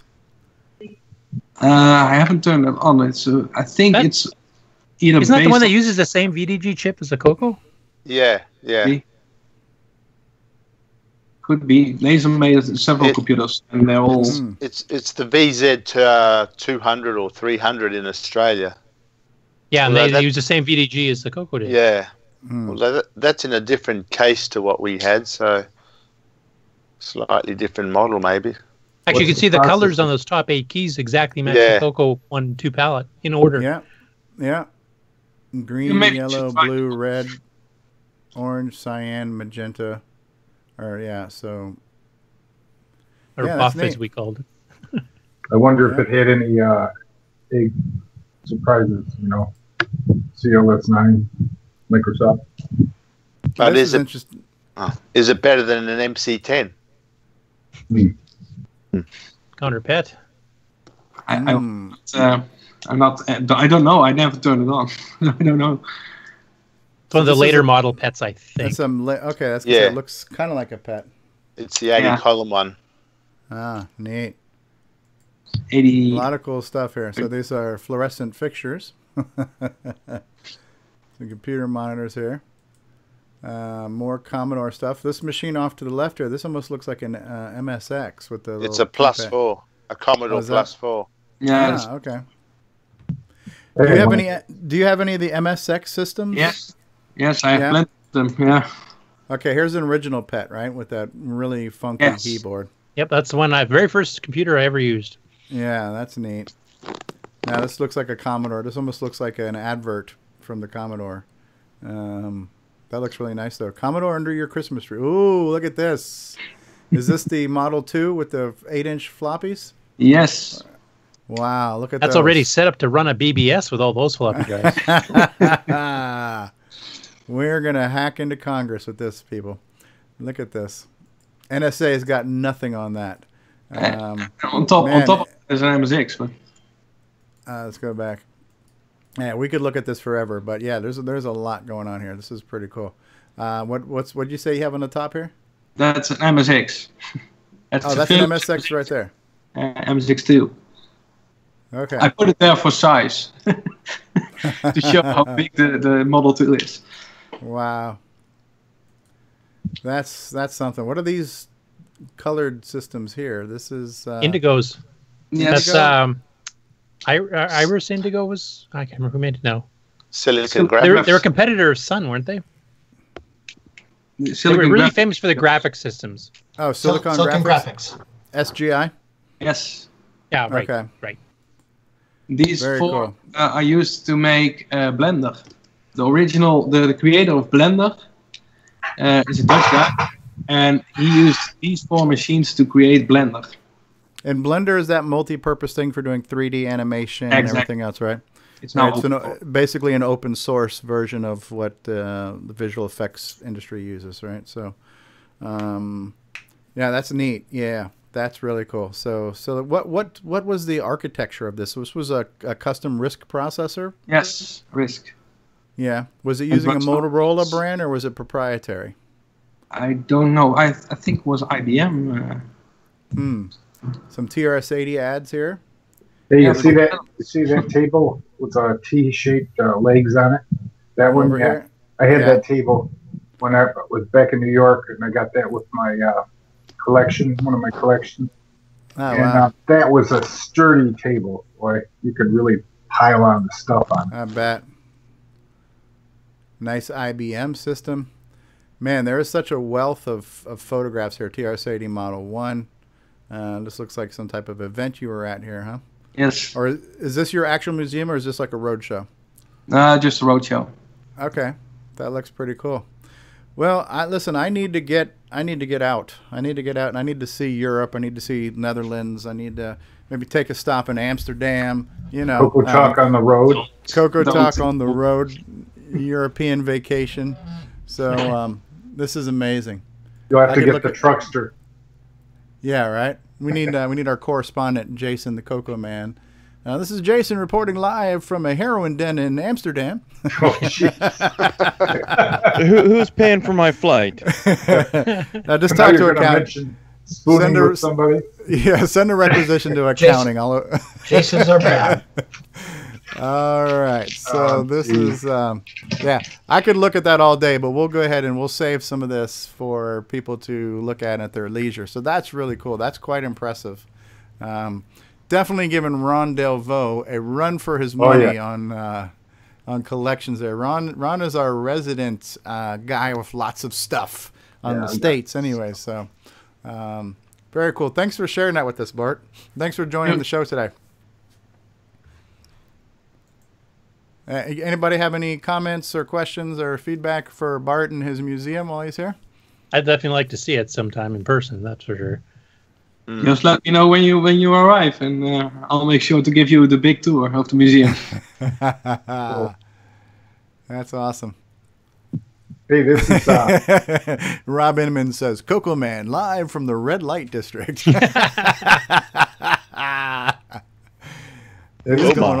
This is pretty miraculous, isn't it? Is this the one that John Linville converted to play on the CoCo 3? That's Alan Huffman. Yeah. Yeah, actually, John had shared. Yeah, it's a movie playing on the CoCo 3. It's back awesome. from 2010. Yeah. You can actually identify and see people. Yeah, there's John Strong. I don't know who that is. Can it? I can't remember who that is. It's a little bit washed out right now. Yeah. Well, you can bring it up. It's on YouTube, and you get a chance to take a look at it, because what's cool about it is it's video on a CoCo. Yeah, that looks like Brian the Music Man. Roxanne, you don't have to visit the red light. Okay, is that Bob Swagger there? Yeah, on the right. Okay. And George, I think, Schweines or Schweins? I can't remember his last name. That's John Linville right there showing off his media player. That's him himself. Yep. The man. Man. I don't know what the hell that is. Okay. That's a guy. Yeah, but it's really cool. It's really cool. Is that Linda Pedraza? Yeah. Okay. All right. I just wanted to... So Fedor says that the museum's about 500 miles from him. So that's not terrible. Could be done. Could be done. That's a short drive. I mean, what are you guys talking about? Drive. All right. So we are not a bad show today. We've been rambling on for about 2.5 hours. You think we've covered enough retro goodness for 1 week? Is there anything left to talk about this week? No, we're just getting started. I think we beat this one to death. We have beat this one to death. Grant says we're just getting started. Grant has said squat this entire show, but we're just getting started, according to Greg, apparently. He's just I think he said that just because he just woke up again since the beginning. So. Yeah, where's that snoring sound? What were we talking about? We have a half-hour credits yet. Yeah. Everybody be quiet. Don't wake the sleeping beast. Right? Yeah, there is a song called I Would Walk 500 Miles, right? And I would walk 500 more. So that's cool stuff. John Mark Mobley, thanks for being here too. So what have we not talked about this week that needs to be mentioned? Anybody on the panel got anything else that you want to mention that's come to mind based on what we've discussed today? We haven't talked about David Ladd. We have not, and we haven't seen David Ladd. So let's run a David Ladd clip real quick. Just to feel like home.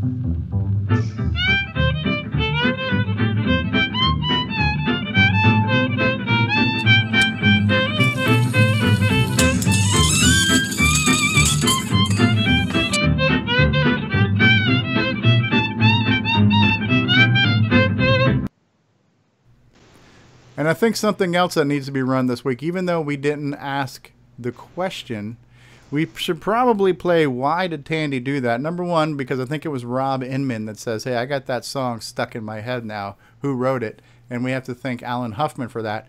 But I also like the fact that John Linville tied that in when he was talking about the DAC in his technical discussion. He's like, a lot of times we say, why did Tandy do that? Because they didn't do something we wish they had. But when he was mentioning how the DAC was actually 8 bits and how the 4-voice music plays out to be exactly 8 bits without having to shift any bits, and that just worked out perfectly. So he's saying this is one time where Tandy did something good, right? So let's give Tandy credit because we don't get a chance to do that very often. So. Tell me why did Tandy do that? Why did Tandy make an 8-bit DAC register for a 8-bit value for a 6-bit DAC register? Who the hell knows? But it just happened to work out, right? So it was cheap. Okay, so Bart, you got to leave us. Yeah, sorry. I'm still at the museum. My wife is calling me. Hey, are you? Okay, hey, listen, thank you so much for joining us today. I really appreciate having you on and getting a chance to take a look at your collection there. Yeah, thanks for the virtual tour of your museum, too. Yeah, maybe we could have updates if you get something new. Will do. Yeah, keep an eye on the Facebook page. That's mainly it. Also my YouTube channel as well. So if you've got stuff to contribute that you get, post it on our CoCo thing. Yeah, my CoCo stuff or Tandy stuff, I'll put it in the CoCo group. Cool. There you go. Well, I got to run because my wife is really mad. Okay, Bart. Hey, later. Thanks for being here, Bart. All right. All right. So, have we beat this show to death? Long time ago. All right. So, what we're going to start off with is the normal closing credits. Then we'll come back. We'll have the post-closing discussion in case there's any last-minute thoughts, and then we'll get into the bonus post-closing credits, which is, you know, that's how we do things now. So and we'll have the abnormal credits. Yes. So phase 1 of CoCoTALK signing off will begin in 3, 2, and 1. This concludes another episode of CoCoTALK, the world's leading live talk show featuring the Tandy Color Computer. For all things CoCoTALK, visit us on the web at CoCoTalk.live. We'd love to hear from you. Send feedback, suggestions, even segments via email to CoCoTalk@CoCoTalk.live. If you love the color computer like we do, then visit IMACoconut.com for all your color computer links needs. Consider supporting the show with a purchase of merchandise from our retro swag shop at 8bit256.com. If you'd like to become a patron of the show, visit the Patreon link on our site at CoCoTalk.live. CoCoTALK would not exist without the community and its cast and crew. Thanks go to Curtis Boyle, David Ladd, Mark Overholser, Grant Leighty, Bruce Moore, Nick Marentes, Ron Delvaux, Rick Adams, Jason Reighard, Richard Lorbieski, Jim Brain, Karen Anscombe, Simon Jonason, Wayne Campbell, Steve Batson, Brian Joyce, John Strong, and Barry Nelson. Special thanks to Steve Bjork for production suggestions and Brian Joyce for our best of episodes and bonus content. Please help support the CoCo community by visiting some of its contributors. The CoCo Crew podcast at CoCoCrew.org. Glenside Color Computer Club, host of CoCo Fest at GlensideCCC.com. Jim Brain and Retro Innovations at Go4Retro.com. Tandy Assembly at TandyAssembly.com. Boyson Technologies at BOYSONTech.com. Get your own switcheroo at cocoman.biz and Cloud9 Technologies at cloud9tech.com. CoCoTALK is hosted by Steve Strobridge, co-hosts, technical directors, segment hosts, and producers Curtis Boyle, David Ladd, Grant Leighty, Mark Overholser, Ron Delvaux, and Jason Reichert. Production motivation, Steve Bjork. The CoCoTALK theme song is copyright 2008 by D. Bruce Moore and Greg Schalar. Mixed, mastered, and produced by D. Bruce Moore. CoCo Forever, people. And let's not forget a very special thank you to Roger Taylor for getting us on the CoCo TV channel on Roku.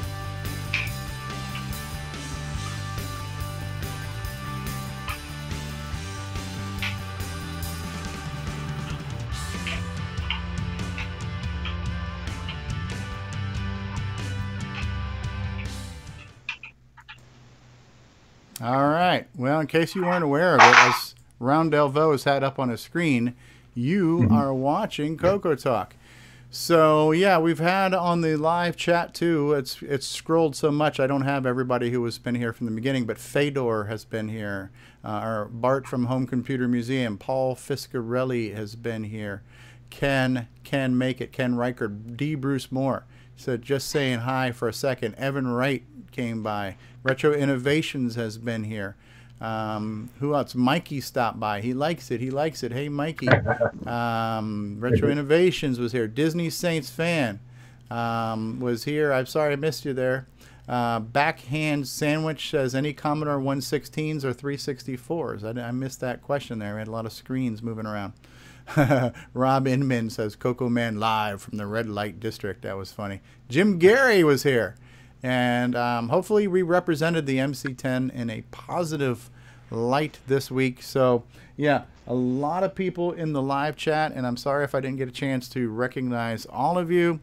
So here we have another Coco Cat there. There's Jason with his Coco Cat.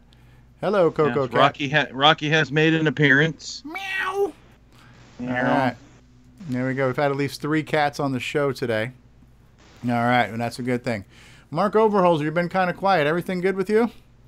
Yep, going fine. Just nothing really to contribute. All right. Other than just your beautiful shining face. And his show notes. And his show notes, yeah. Yeah, so we do want to give, listen, on the one hand, it seems like you don't want to seem unappreciative to what you do have, right? So on the one hand, I'm like, yeah, it'd be great to have more suggestions, but we also have to recognize the fact that, listen, everybody here is volunteering their time, right? Nobody's getting paid for this. So once a week, you guys come up and you volunteer your time. You're with us on the air for 2 to 3 hours, and then we have a lot of us who are doing other things, like Mark Overholser does the indexing of the show. So when you watch the replay on YouTube, he will take some key moments and put in timestamps that become hyperlinks. So if you want to jump to a segment of the show on the replay, you can just click on that link. And that takes time too, and Mark does that fairly consistently for the majority of our episodes. So thank you for doing that, Mark. I'm working on doing all of them, but definitely the last. It's a great resource for especially people new to the show if they're trying to go back. Or if somebody wants to remember something and it's like, oh, they did about the episode 54. So, yes, it is handy. And no one's being paid. Yeah. I'm just now finding this out. I've been waiting on that check. I didn't want to mention anything at CoCo Fest. I didn't want to be rude. How are you ever going to be able to afford to fly to the red light district without a check? The only red light district I'm going to find is the one with all the stoplights. Listen, we do have CoCoTALK prophylactics, so make sure you get some of those from the swag shop before you hit the... I wouldn't be surprised. Does that come with your spooning kit? Oh, my God. Now we've just gone too far. Okay. It's not usually Ron that goes too far. I'm impressed. I can't help it. Ron's in rare form today. Let me update the text here for just to beat it to death. All right. It takes the pressure. It takes the pressure off me and Steve being the pervs of the show. So. Yeah. It does. Rob Inman says we Anything should have. Oh, we forgot one of. I think I did close off one of the news articles. So I did. I had all these tabs open. I thought one of them looked like it disappeared. So one of the questions that came up was, is the high score in Popstar Pilot. All right, and so. And yeah, there's different strategies to playing the game, right? And one of them is going for points. And then the other one is really you want to just finish the game and hopefully unlock Zone 5, right? And to unlock Zone 5, you've got to get enough of those tokens throughout the game, the little diamond-shaped things, right? So you can play for points and play for a high score, but if you collect, 25 tokens? I think it's 25, yeah. So Can't remember now. If you're able to get enough of the tokens and you complete Zone 4, that's the only time you're going to see the bonus Zone 5. And I've barely seen Zone 3. So, and there's a bit of a bonus at the end of Zone 5 too. So if you complete Zone 5, some post-credit type stuff. I'm not saying anything. Secret ending. It's the proper game over. It's the proper game over. Okay. Yeah. So we'll have to take a look at that. Excellent. So yeah. So at this point, CoCoTALK episode 61 has been beat to death. I want to thank John Mark Mobley from the Glenside Color Computer Club for joining us today too. Okay. And sharing how to make a sine wave and how to, combine waveforms and multi-voice and stuff. And it did make a little bit more sense. I'm glad I had somebody here intelligently enough to. Explain it, because I would never be able to understand that. So, and he also showed that Excel can actually be interesting. Spreadsheets are sexy. You heard it here, kids. So cool stuff. Make sure Mark Overholser, when you are indexing the show, we get every switcheroo ad properly indicated in there. So okay, I'll make a note on that. Both of them. I do put the ad breaks in there, but I don't usually break them out. I don't know if anybody noticed some new little transitions, but we had some stuff put in that one of the other talented Reighard brothers created for us. But Ken gave us some kind of cool Monty Python clips. Anybody notice the apple getting stepped on and the MC-10 getting stepped on? I know. Yes, I did. The Monty Python-esque foot down. Yes. Now, the problem I have is trying to play the commercials. Let me try to play a commercial one more time. I don't know what the hotel's going on, but those clips are now baked into all my commercials. So I'm going to try this one more time. Oh, Christ. What you're saying there, Jason? This edition of CoCoTALK brought to you by nothing. Yes. So the feeling of nothingness. Dead air. Black hole. So somehow my commercial loop got screwed up, and I don't know how that got screwed up. So you've been David Ladded. Yeah. So we'll have to show it off next week, but we've got some cool stuff. Thanks to Ken Reighard, one of the other talented Reighard. There's a couple of talented Reighard brothers. One of them makes the switcheroo. The other one makes videos. So talent runs strong in that family. Yeah. And All right, guys. So we're gonna now, and if we beat everything else, so let's just finish the Popstar pilot discussion. For those of you who have played it, what is your suggestions? What is your strategies for what to do? Don't depends what your goal is. It depends what your goal is. If you're trying to complete the game, obviously shoot the tokens. I always only go for the red balloon so you get the multi-fire because I can get you out of a pickle a lot.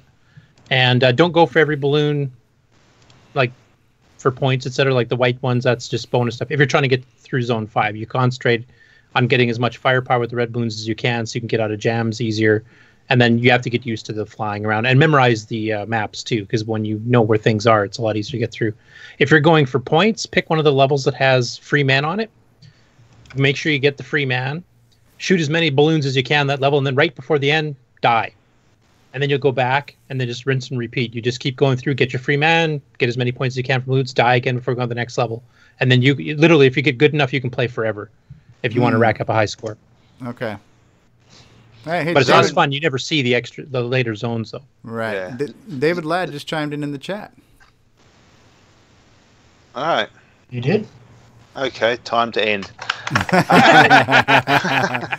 Welcome, David Ladd. How about we do another one, What Did David Ladd Break, in honor of David Ladd, who just got here. So.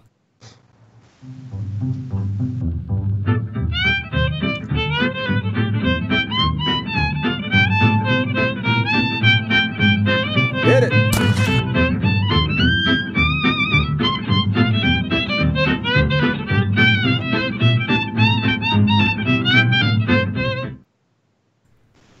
You gotta love that stuff here. Rob Inman says 2 more hours. All right. So now it is time for the post-credits and then maybe some more after post-credits discussion. So hold tight. Fasten your seatbelts, kids. Hi, this is Antonio Jimenez, author of such projects such as the Stevie Throw Devil and the SD Pack, and you are watching CoCoTALK. 3, 2, go. I'm behind you making faces. Okay. Do you have a script? You're rolling, Curtis. You say whatever the hell you want to say. Well, give me some kind of guideline. Hi, this is Curtis Boyle. Hey, this is Eric, and you're listening to CoCoTALK. All right, we're rolling. You say whatever you want to say, David. Keep making faces at him. Nation, world, sweetie. Weekly, any computer. Something like that. Hi, I'm Tim. Playing Daggerith like that idiot from the book. You're watching CoCoTALK. Thank you, David Ladd. Now get back up there for 1 second. Oh, jeez. Come on. What? Let's get some DriveWire, TTL, No, ESP. no, we don't need any DriveWire or TTL. Hi, it's Curtis Boyle, part of the CoCoTALK crew of people. Hi, we're on Elbow Timberman. To experience CoCo Fest, you must come. I brought the only working MC-10. I could not get. Couldn't autograph. By certain someone you know. Oh well. The world's leading weekly CoCoTALK show. Yeah, something like that. Hi, this is Rick Adams, and I'm the author of Temple of Brahm, Shanghai, and now Bomb Threat, and you're listening to Stevie Throw on CoCoTALK. 8-slot MPI, you know, floppy drive, CoCo SDC, Sound Speech Pack, Orchestra 90, RS-232 Pack, Modem Pack, Super IDE. You start adding all those together if you want them all usable at the same time. Well, guess what? You just went over the 4-slot MPI.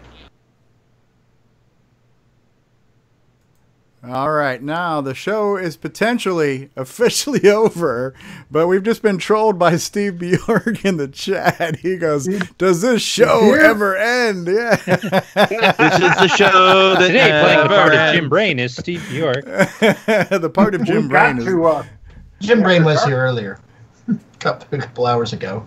Yeah. Now after dark. Yeah. Well, you know what? It's been a while since we've done it after dark. If anybody's up for it, maybe we can try to do one tonight. Sure. For those of you who, maybe I'll do a simulcast of that one on Facebook and on YouTube, because I don't know that everybody who watches us on YouTube is already following the Facebook page. Did you guys know that back in the day, if you played some CoCo software backwards, it had secret messages? It said the MC10 did not kill the deluxe color computer. That's funny. All right. Well, thank you all for being here. I want to thank Bart was here from the Color Computer Museum. Rick Adams was on earlier. Had to dip out. We still have with us John Mark Mobley from the Glenside Color Computer Club. We've got Greg, a.k.a. Grant Leighty, is with us. Jason, the Coco Man. Reighard, creator of the Switcheroo. Nick Marentes from Down Under. G'day, Nick. Ron Delvaux, the Timberman. Curtis Boyle, and Mark D. Overholser. Thank you all for being here. I believe we will now officially sign off on episode 61 because we have beat it to death. All right. Thank you all for being here. Thank you, everybody who watched us in the live stream. I think we're up to 24 viewers live. One of my counts might have gotten a little higher. So that's cool. So we're now signing off. Say goodbye, everybody. Bye, everybody. Bye, everybody. Bye, everybody. Goodbye, Push the button, Frank.